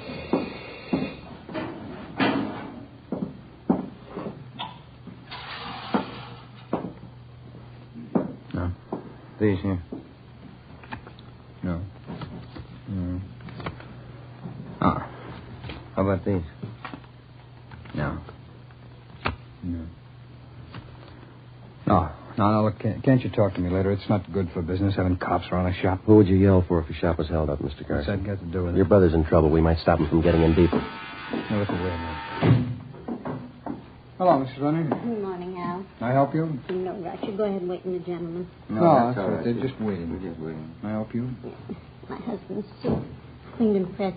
Can you have it by Tuesday? Tuesday? Yeah, it'll be ready. My plaid jacket cleaned and pressed. Right. Could you soak this little stairs here? Where? Yeah, we take care of that. Tuesday, all right. Hey, thanks, Miss Runner. All right, Al. Bye. Bye, Miss Runner. Thanks. I don't like to hold you up, Garson. Just a few more questions. All right. Now, you said the last time your brother was here, he wanted to borrow your car. Is that right? That's right. Did you let him have it? I let him have nothing. How about the rest of your family? Oh, can't you let us alone? If Henry's in trouble, let him take care of it. We've got troubles enough of our own. This is important, Garson. We've got to have your cooperation. Oh, why me? Oh, Henry's no good. I admit it. But he's still my brother. Yeah? You asked me to send him to jail? If he belongs there, yeah. Look, I don't want any trouble. There won't be any. My mother lives in Santa Barbara. Just moved there. I got the address. Henry goes to see her every once in a while. When's the last time you saw her? 2 weeks ago. I was there, too, and something else. What's that?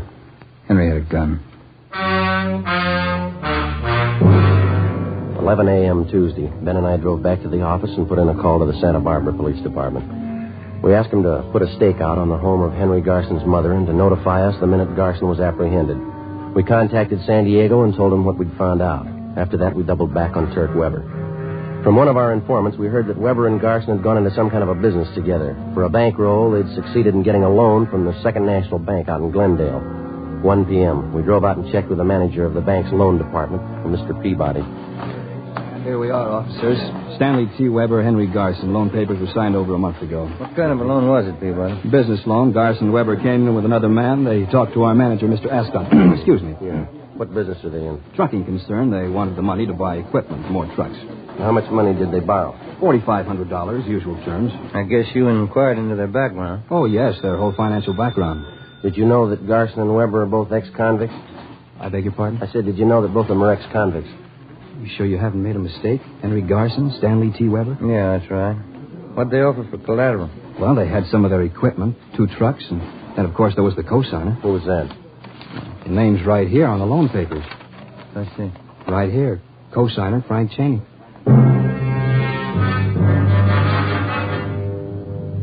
2:30 p.m. Ben and I checked back into the office and went down the hall to R&I. We pulled a package on Frank Bertram Cheney. White male American, 5 foot 8.5 inches, 152 pounds, brown hair, brown eyes. The record read like a dime novel. Almost 20 years before, Cheney had crashed into the headlines of Pacific Coast newspapers as the gentleman bandit. Maybe some of the news stories were exaggerated, but the record showed that he actually owned a yacht, 3 expensive cars, an apartment house. In spite of all this, he had decided to settle for a career of robbery and murder. At the age of 30, he was the most sought-after man on the Pacific Coast. Finally, in 1931, after tracking him for a year and a half through more than a dozen armed robberies, Sergeants Thaxter and Taylor of the Los Angeles Police Department brought him in. He served 18 years at San Quentin and Folsom penitentiaries, and then he won his parole at the age of 48.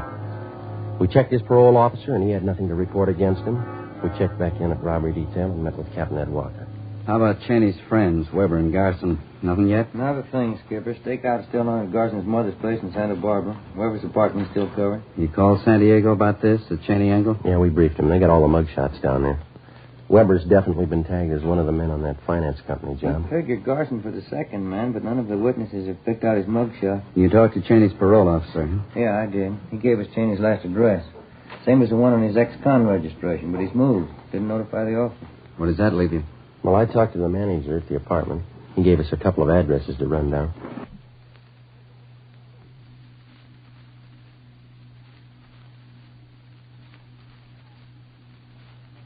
Guess we better start getting on it, huh?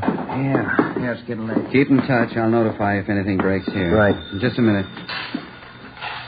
Robbery, Walker. Oh? Yeah, just a minute. You, Joe. Thank you. San Diego. Hey. Friday. McGuire, Joe. How you doing? Good. You got something? We had the holdup witnesses back in again this afternoon. Showed him more mugshots. Yeah? Picked out Weber's partner in the holdup. Yeah? Name's Frank Cheney.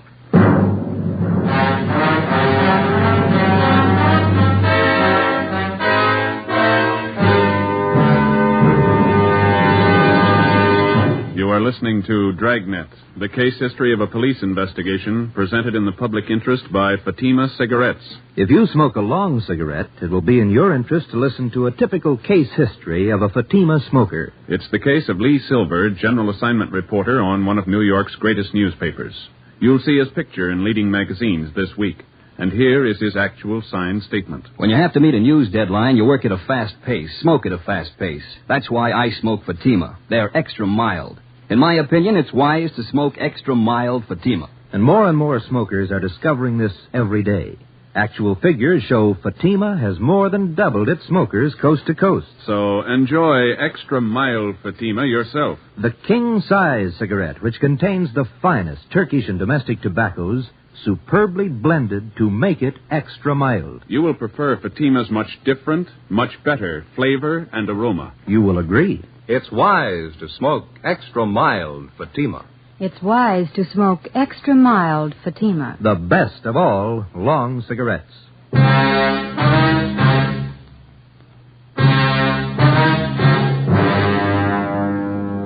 Tuesday, January 31st, 4 p.m. In addition to the San Diego teletype, we got out a local broadcast and an APB on Frank Cheney. By 4:30, Ben and I had checked out the first of 2 addresses where Cheney's former landlady told us that he might be staying. It was a rooming house out on West Washington. The owner told us that Cheney had stayed at his place for a few days, but that had been more than 2 months before.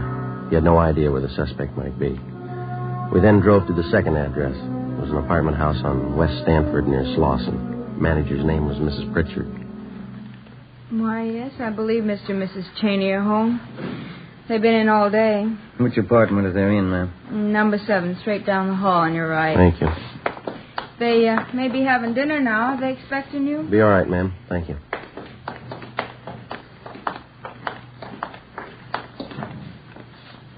Okay.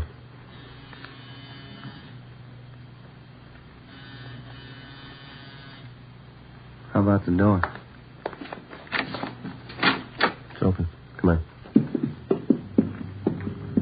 The apartment was deserted.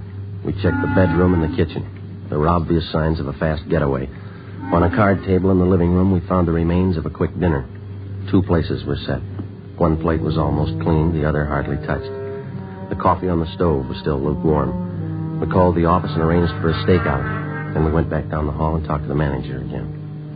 Well, they moved in about a month ago, Sergeant. They looked like any other newly married couple. Did you notice if they had any visitors, Mrs. Prodger? Well, they might have, but I didn't notice. Did you notice anything odd about them at all? Only that one thing. Yes, ma'am. Mr. Cheney always seemed to have plenty of money. Put down 2 months' rent in advance. But he didn't seem to have a job. Yes, ma'am. Well, every morning he'd sleep late, but his wife was up at 8 o'clock to go to work. Where'd she work, you know? A company called Thompson and some other name. Offices are down on South Hope. Builders, I think. Homes and things. My phone.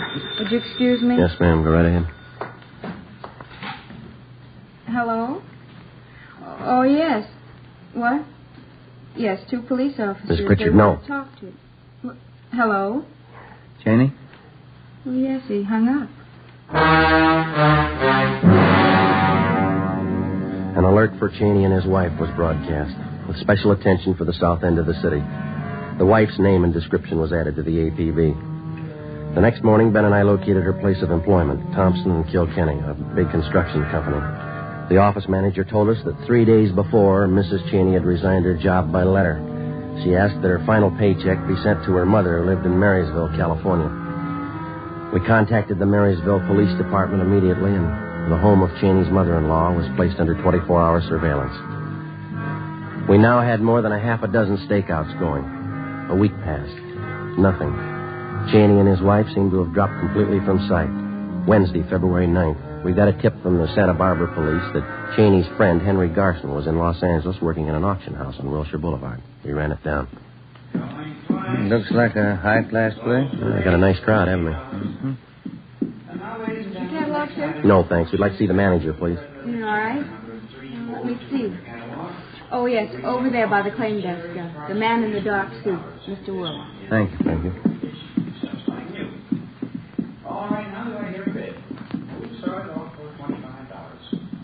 Mr. Willing? Yeah? Police officer, sir. We'd like to check on a man who's supposed to be one of your employees, sir. Oh, that's so? What's his name? Here's his picture. Can you identify? Why, yes, that's Johnson, the new clerk. You want to talk to him? Yes, sir. All right. Right this way. He's back in the storeroom. Some kind of trouble? We'd like to talk to him. Yes, all right. Let's see. Oh, yes, there he is. Johnson. Oh, Johnson, would you come on, Ben. What are you running for? Johnson, come here. Out the back. Yeah. There he goes. He's heading up the street. Come on. You got on that bus. All right, come on, let's double back to the car. Yep. Hurry. Yep.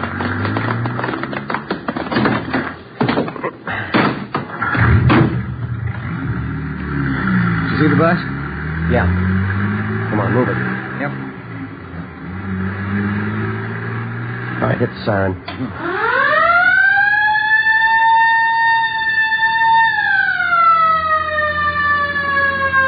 All right, that did it. The driver's pulling over. Pull up behind the bus there, huh? Yeah, Come on, let's go. You cover the back door, will you? Open your door. What's the matter? Police officers want to check your passengers. Open that rear door right away. Yes, sir. All right, Garson, get off. I'm getting off. Coming at you, Joe. Getting off, copper. Make a hole. Drop it, Garson. He's got a gun. I said I'm getting off. Let's drop it. Come on. Good, Joe. You okay? Yeah. Let's get him off of here. Hey, what's it all about? He do something wrong? Yeah, he didn't get off when we asked him to.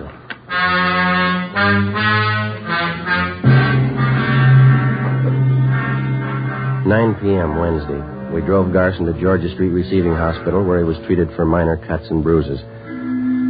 Then we took him back to the office to the interrogation room. We called San Diego and notified them of the arrest. From 10 o'clock that night until 10 the next morning, Captain Walker, Ben, and I questioned Garson. He refused to admit that he even knew Frank Cheney or Kirk Webber. By noon, he was pretty tired. So were we. At 12:05, a call came through from San Diego.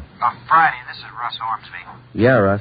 Press lead on Turk Webber. He's got a sister living in San Clemente. Yeah? And we've got her house staked out. Had a tip he's going to pay her a visit. When's that? This afternoon. 3:15 p.m. We got to the San Clemente turnoff, and a few minutes later, Ormsby and McGuire arrived from San Diego.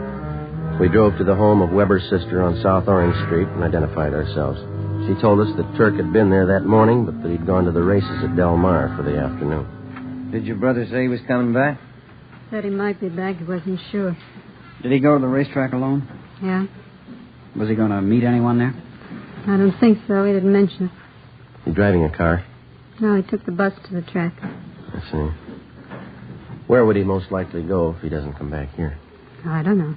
Maybe back to L.A., maybe San Diego. I don't know.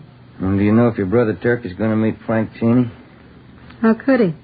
Turk says Cheney's up north someplace with his wife. Told me that this morning. Where up north? He didn't know. Mm-hmm. You and McGuire want to stake out here, Ormsby? Ben and I'll hit the track. Yeah, okay. Look, I can't have cops here if Turk comes back. They think I framed him. He'll get over it. You don't know Turk. When he gets sore, he goes out of his head. He'll kill me. Why worry, miss? Huh? He'll have to kill us first.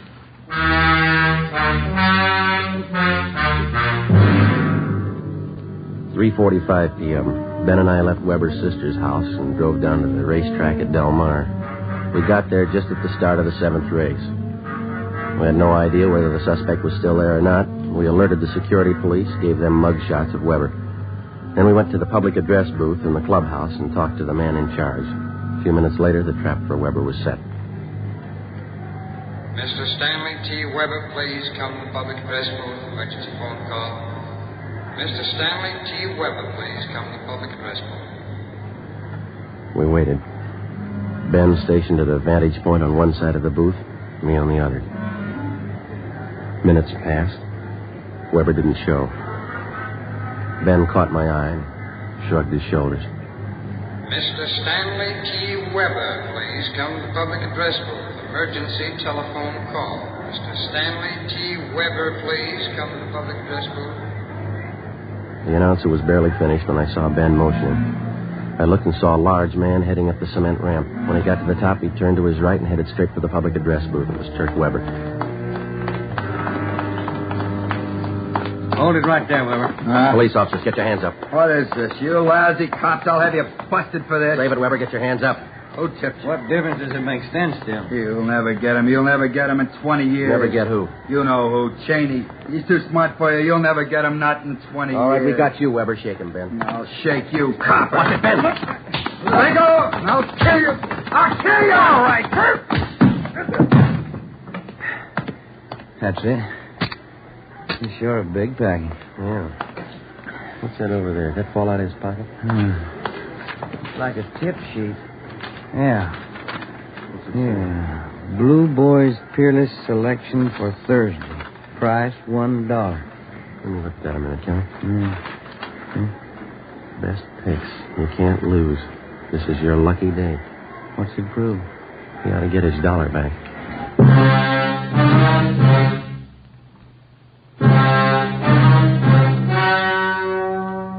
The story you have just heard was true. Only the names were changed to protect the innocent. On June 19th, trial was held in Superior Court, City and County of San Diego, State of California. In a moment, the results of that trial. It's amazing how many long cigarette smokers are changing to extra mild Fatima.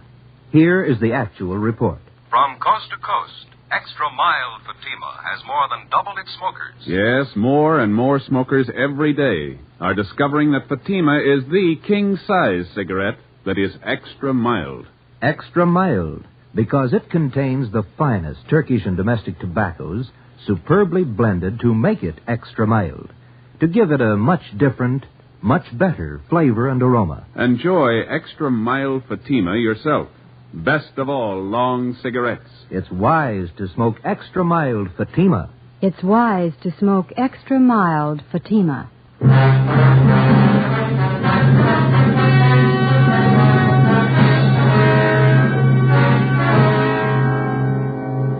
After identifying Frank Cheney as the man who did the shooting in the San Diego holdup and murder, Stanley T. Weber was tried and convicted of participation in the robbery and received a sentence of life imprisonment.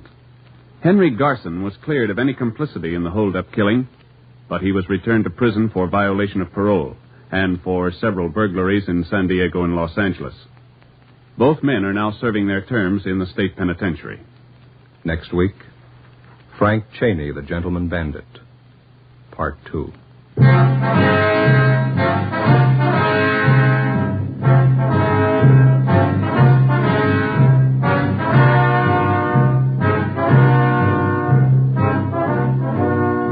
You have just heard Dragnet, a series of authentic cases from official files. Technical advice for Dragnet comes from the Office of Chief of Police W.A. Wharton, Los Angeles Police Department.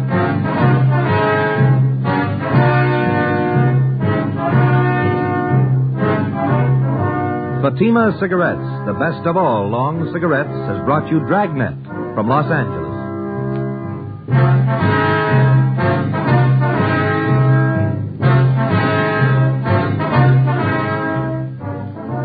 Next, Sarah's Private Caper with comedian Sarah Berner on NBC.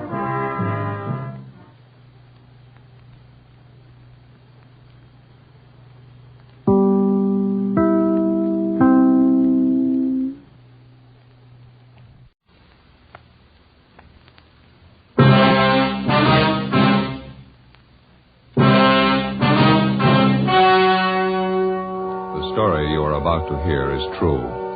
Only the names have been changed to protect the innocent. Fatima Cigarettes, best of all long cigarettes, brings you Dragnet.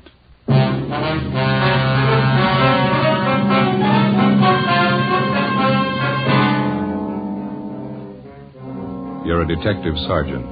You're assigned to robbery detail. 3 persons are shot down in a $12,000 holdup.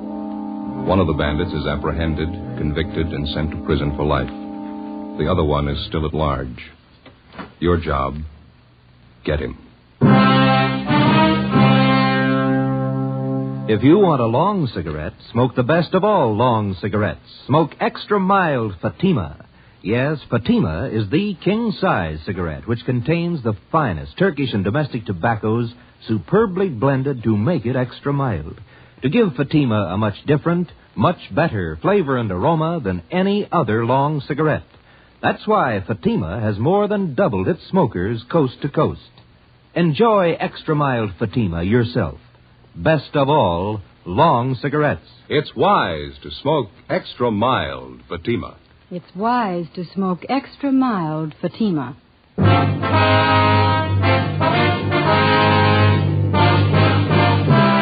Dragnet, the documented drama of an actual crime. For the next 30 minutes, in cooperation with the Los Angeles Police Department, you will travel step by step on the side of the law through an actual case from official police files. From beginning to end, from crime to punishment, Dragnet is the story of your police force in action. It was Tuesday, June 6th. It was cloudy in Los Angeles. We were working the day watch out of robbery detail. My partner's Ben Romero. The boss is Captain Ed Walker. My name's Friday. I was on the way back from communications, and it was 11:35 a.m. when I got to room 27A, robbery division. Joe? Hi. Oh, hi, Dave. Message in the book for you. Came in a couple of minutes ago. Oh, thank you. Woman's voice. Wanted you to call as soon as you got in. Yeah, thank you, Dave. I'll get it now.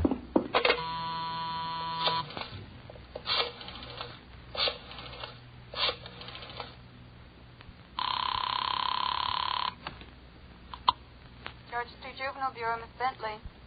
Policewoman River there, please. Just a minute. River? Hold on, please. All right. Miss River? Dorothy? Joe Friday. Oh, yes, Joe. You get the message? Yeah. You worrying about your purse? I can't find it anywhere. Did I leave it in your car last night? Found it this morning. I can leave it at the desk here if you like. You can pick it up sometime today. Oh, that'll be swell, Joe. Thanks a lot. Sure, Dorothy. I had a wonderful time last night, Joe. I certainly enjoyed it. Yeah. Pretty good movie, huh? Say, Dorothy? Yeah.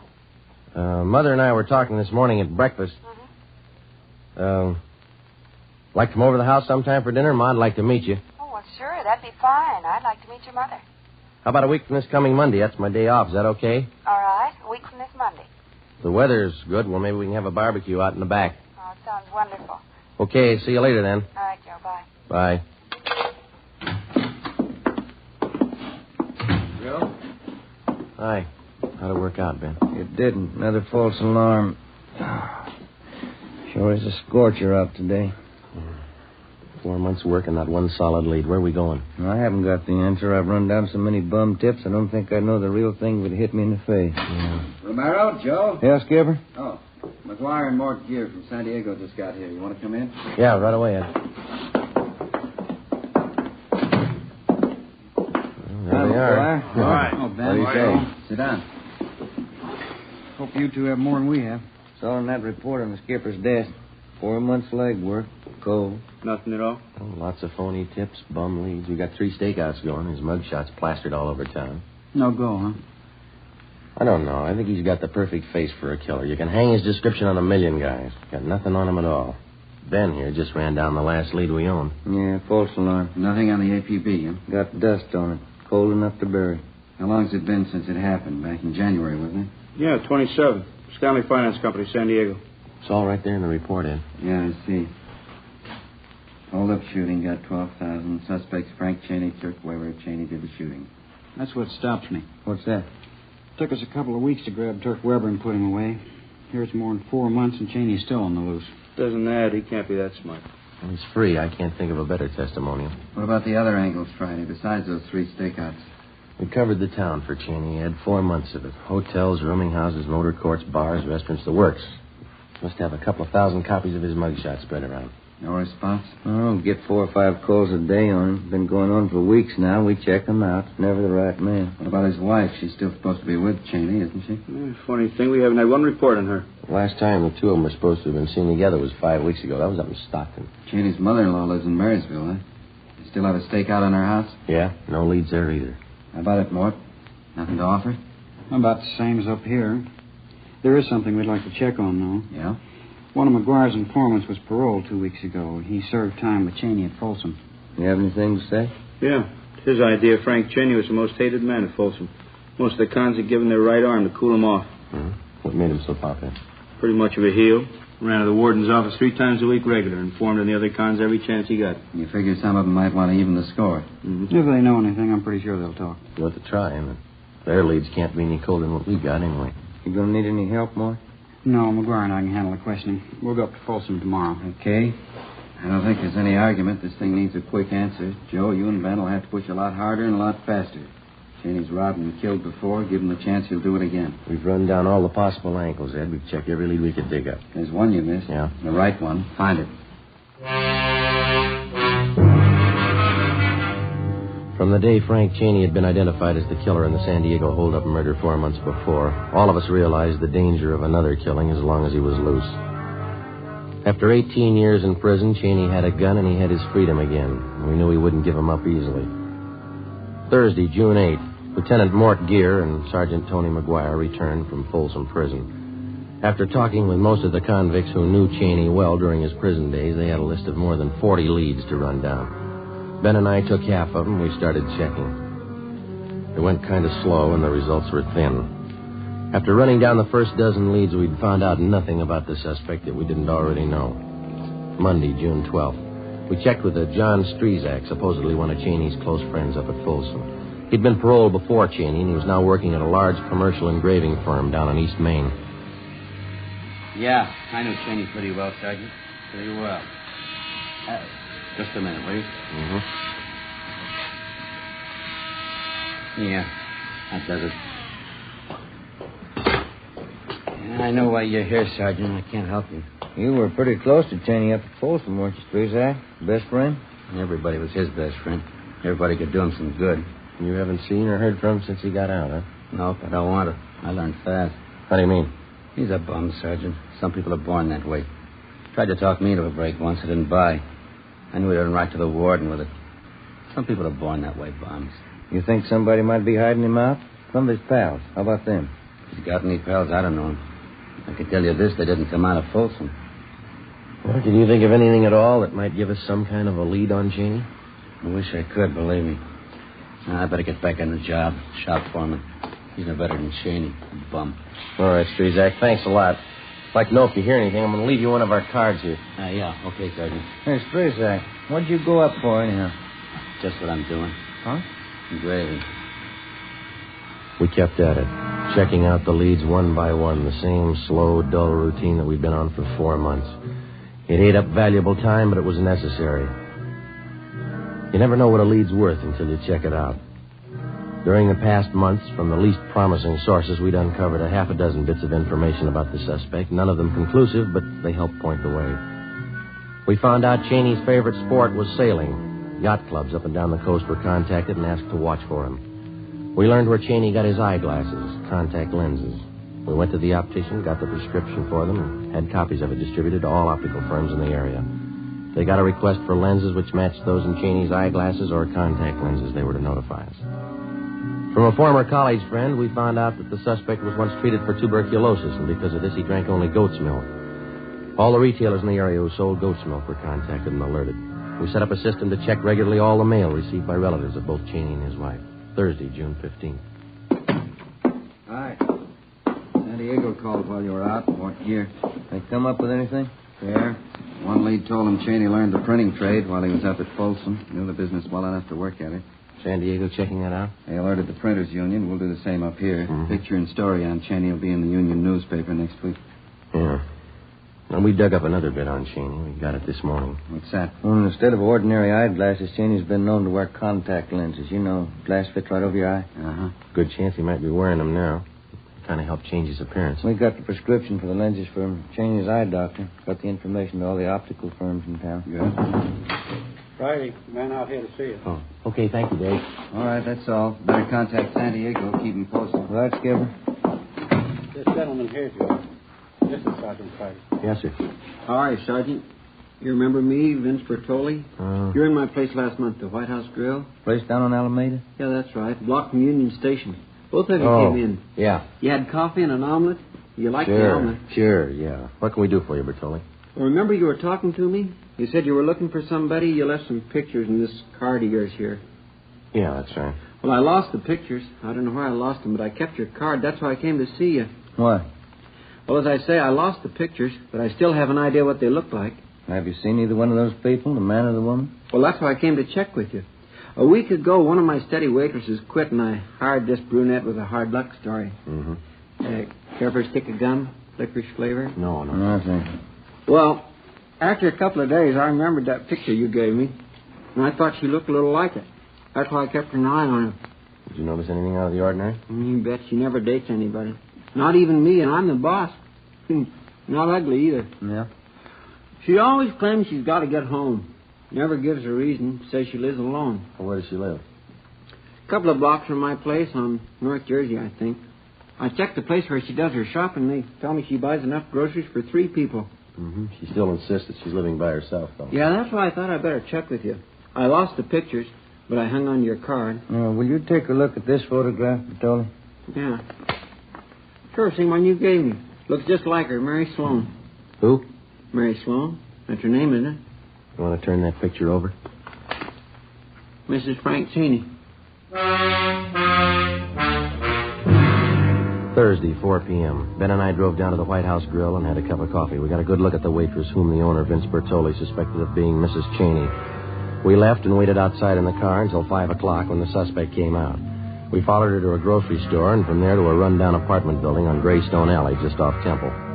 We waited a few minutes and then we followed her in. The tab on one of the mailboxes read, Mary Sloan, apartment 16. We went up.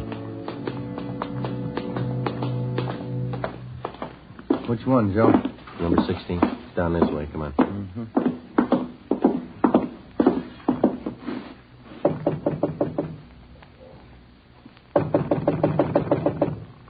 I guess we better try the door, huh? Who's there? Who is it? Police officers, open up. What do you want? Open the door. Just a minute. Anybody else in here? My brother. He's sick, sleeping in the next room. He can't be disturbed. Come on, Ben.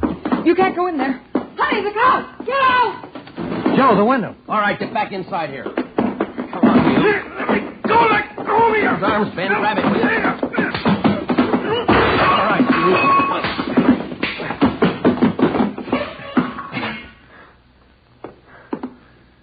Are you all right?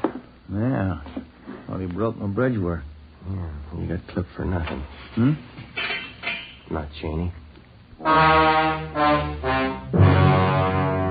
drove the man and the woman who identified herself as Mary Sloan back to the office where they are identified as fugitives from Miami, Florida. The man was wanted on charges of first-degree burglary. The woman was the accomplice. We turned the case over to Bunko Fugitive Detail. A little after 11 o'clock Friday morning, Ben got a tip that Cheney had been seen the night before at a small bar down near Fullerton. That's a Los Angeles suburb. He was supposed to be living in the area. We spent Friday, Saturday, and Sunday tracking it down. It went nowhere. On Monday, for the first time in 3.5 weeks, we had some time off. Half a day. I picked up policewoman Dorothy River and drove her out to the house for lunch. We had a barbecue out in the backyard. Certainly a wonderful place you have here, Mrs. Friday. Beautiful garden. Oh, thank you. It's a lot of work keeping it up.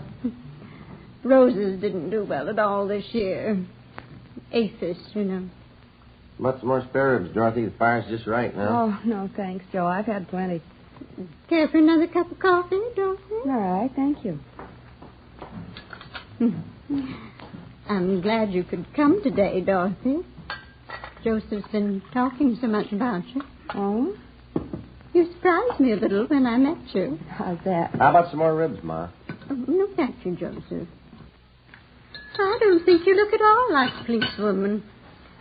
Most of them are rough-looking, aren't they? Oh, no, I don't think so. They look like most women. Nothing much out of the ordinary about them. Oh? Well, those times have certainly changed. We didn't have police women when I was a girl. Probably could have used them. Well, I don't know. I don't think we had so much crime then. Times were much different. You seem so young for such work, Dorothy. Policewoman. I'm 25, Mrs. Friday. Been with the department almost 2 years. Oh, yes, you're a young girl. Joseph's 31, you know. Yes, I know. Hey, Ma, how about letting me gather you the dishes up? Oh, no, that's all right, Joseph. You just sit there. Have your coffee. I'm used to this. Have to get used to housework when you're married. I'll bring out pie. A wonderful dinner, Joe. Your mother's very sweet.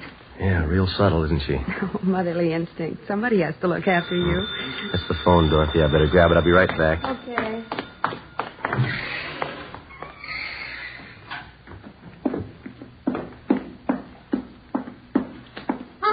Joseph? Never mind, Ma. Let me get it. Friday talking. This is Walker, Joe. Check back in right away. What do you got? Spring and West Temple, the Second National Bank. Yeah? Frank Cheney just held it up.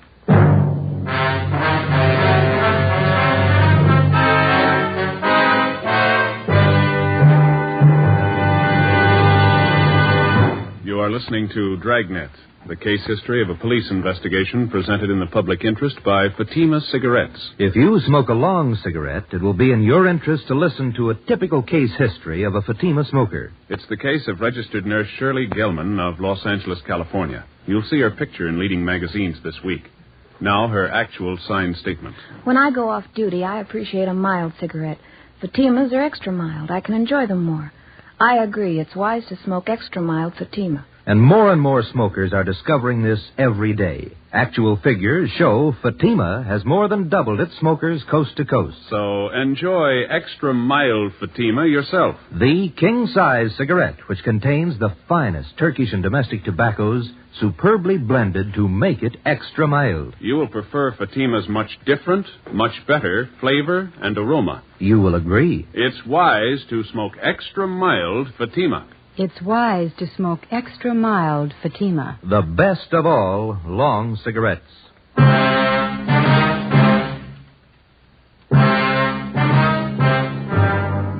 Monday, June 19th, 3 p.m.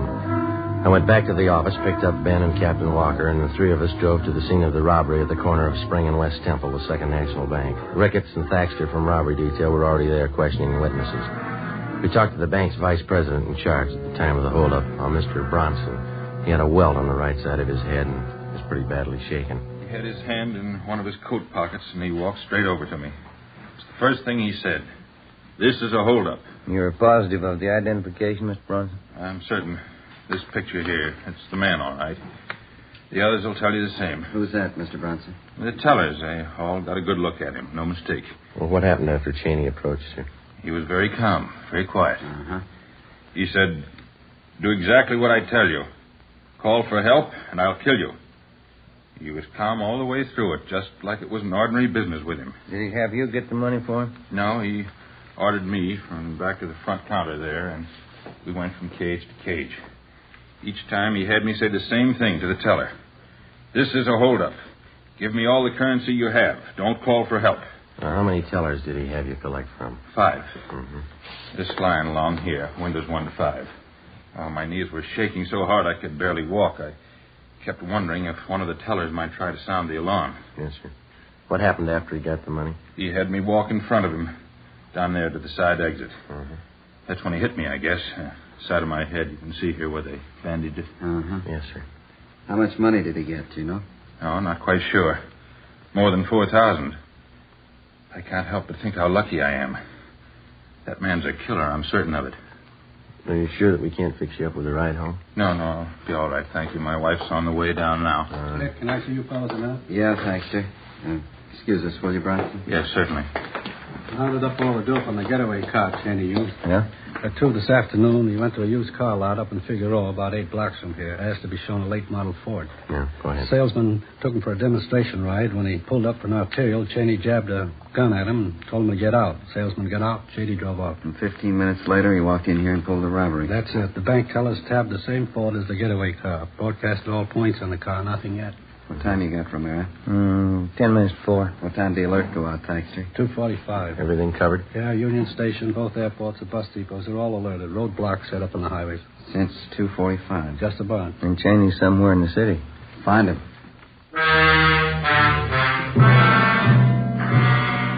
6 p.m., the search went on. We called into the office and had them notify San Diego of the latest developments in the case. At 7 p.m., the weather started to cloud up. Still no sign of Cheney or the getaway car. At 8 o'clock, it started to rain. A few minutes past 10, a 2-door Ford sedan was found abandoned on San Pedro Street near South Park. The license number matched that of Cheney's getaway car. The sedan was impounded and towed to a garage for fingerprinting. Ben called the office, and an emergency detail from Metropolitan Division was sent out to help in a house-to-house canvass of the neighborhood where the car had been found. By 4:30 the next morning, we got nowhere. So we decided to give it up until later in the day. At 6:30 a.m., we had poached eggs and coffee at an all-night drive-in. 7 a.m., it was still raining. We checked back in at the office. I don't know. Seems like every time we have to work late, it's going to rain. You got any of those little white tablets in your locker? At breakfast, any indigestion? Yeah, I think I got a few there. That reminds me, how'd the dinner come off yesterday? 2 of them get along all right? Oh, all right. You know how it is. Ma had her usual few things to say. Oh? Dorothy handled it pretty good. Good sense of humor. A nice-looking girl. Sensible. Hiya. What's say, Earl? Do any good? No, not much. Phone message in the book for you. You're supposed to call as soon as you get in. Hempstead 4219. No name? No, you're supposed to call the number, that's all. Oh, okay. All right. Well, how's the new house, Earl? Pretty good. Takes a lot of money. Got the forms in for the patio. I'm going to pour the cement this weekend. Mm-hmm. Got the place fenced off yet? Not yet, no. Those pickets cost money. Yeah. Fellas are telling me that you're doing all the work yourself, huh? Me and the brother-in-law, yeah. Costs a lot of money, a new house. Sounds good, Joe. Who was it? Frank Cheney's grandfather. Yeah? Says to come over right away. 7:30 a.m. It was still raining. Ben and I drove out to the older section of the Wilshire district to the Cheney mansion. It represented one part of the suspect's life that we could never figure. As a child and later as a young man, Frank Cheney had had every advantage and comfort that a millionaire father could buy for him. Yet for some reason, he'd settled on a career of crime. 7:45 a.m., Ben and I were shown into the main hallway of the Cheney home by the butler. He recognized us from previous visits. He took our hats and coats and then led us up the staircase to the master bedroom at the far end of the second floor. We found Cheney's 82-year-old grandfather propped up in a 4-poster bed. His face was gray and sunken. There was a nurse in a white starched uniform standing by. You can go, nurse. Go on. I'll be outside if you need me, Mr. Cheney. Yes. You, have some information for us, Mr. Cheney? Of course. I called. Sit down. Thank you, sir. That hold-up yesterday, the bank robbery. I know all about it. Has Frank contacted you? That's like the police. Get right to the point. Has he contacted you, sir? Yes. Hand me that glass of water, please. Oh, yeah. There you are.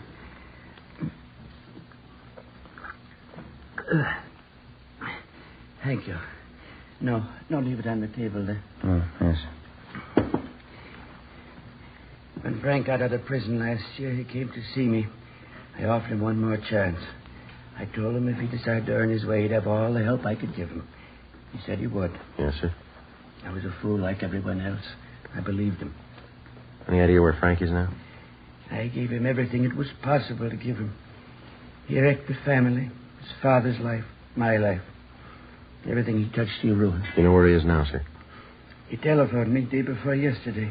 He was going away, Central America. Why didn't you notify us? When he was going away, I thought it'd be better. We've had enough notoriety, newspaper stories. How was he going to get to South America, sir? Swedish ship. He's going to work his way. He called from San Pedro. Staying in some hotel there. You don't know the name? Find him, take him away. Bury him someplace. Okay, Joe. Yeah. Well, thank you very much, Mr. Cheney. Sergeant. Yes, sir? Frank will have a gun. He'll try to use it. Yes, sir. Kill him. 9 a.m. Ben and I went back to the office and put in a call to the Swedish Vice Consulate on South Spring Street. They told us that 3 days before, a man answering Cheney's description had signed on the Swedish motor ship Southern Cross as a member of the engine room crew. We picked up Sergeants Thaxter and Davis and drove down to San Pedro. The Southern Cross was still taking on cargo when we got there. We showed Cheney's mugshot to the first mate. You're the American. Cameron, that's him. He signed on this trip. Is he aboard the ship now? Oh, he's right up there on deck. He was there. I guess he went below. What if you take us to him, please? All right. Lindgren! Ja? Ta över kommando en liten stund. All right, this way. The gangway, mind you. Better watch it, Ben. Yeah.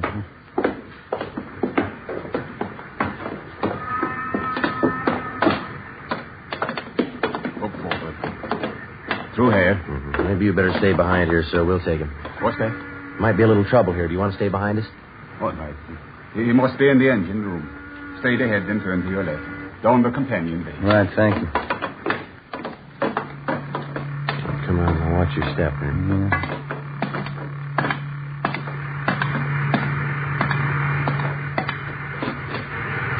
Sure. Down there. It's in. Come on. Spotted him. All right, Cheney, hold it. He's making a break. Come on. He's going topside. Hustle. Come on, up the ladder. Look out, Joe! Give it up, Cheney. He's going for the gangway. Down, Ben. Yeah. All right, stop him. Come on.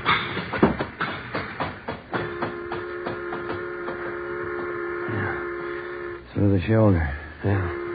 Bumped his head when he fell. Better get the cuffs on him. Yeah. Where'd everybody disappear to? I guess you didn't notice when we came aboard. Huh? Well, look topside. See? Red flag. Oh, yeah. Taking on fuel, huh? There's some of the cargo right over there. Oh. High explosives. The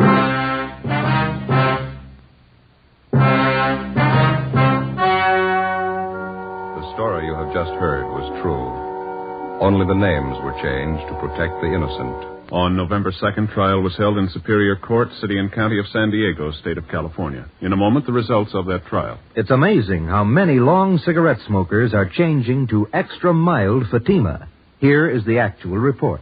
From coast to coast, Extra Mild Fatima has more than doubled its smokers. Yes, more and more smokers every day are discovering that Fatima is the king-size cigarette that is extra mild. Extra mild because it contains the finest Turkish and domestic tobaccos superbly blended to make it extra mild, to give it a much different, much better flavor and aroma. Enjoy extra mild Fatima yourself. Best of all long cigarettes. It's wise to smoke extra mild Fatima. It's wise to smoke extra mild Fatima.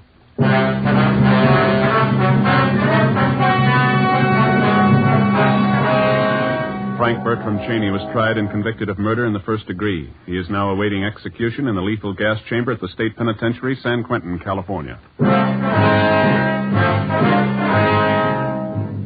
Fatima Cigarettes, the best of all long cigarettes, has brought you Dragnet from Los Angeles. This is NBC, the national broadcasting company.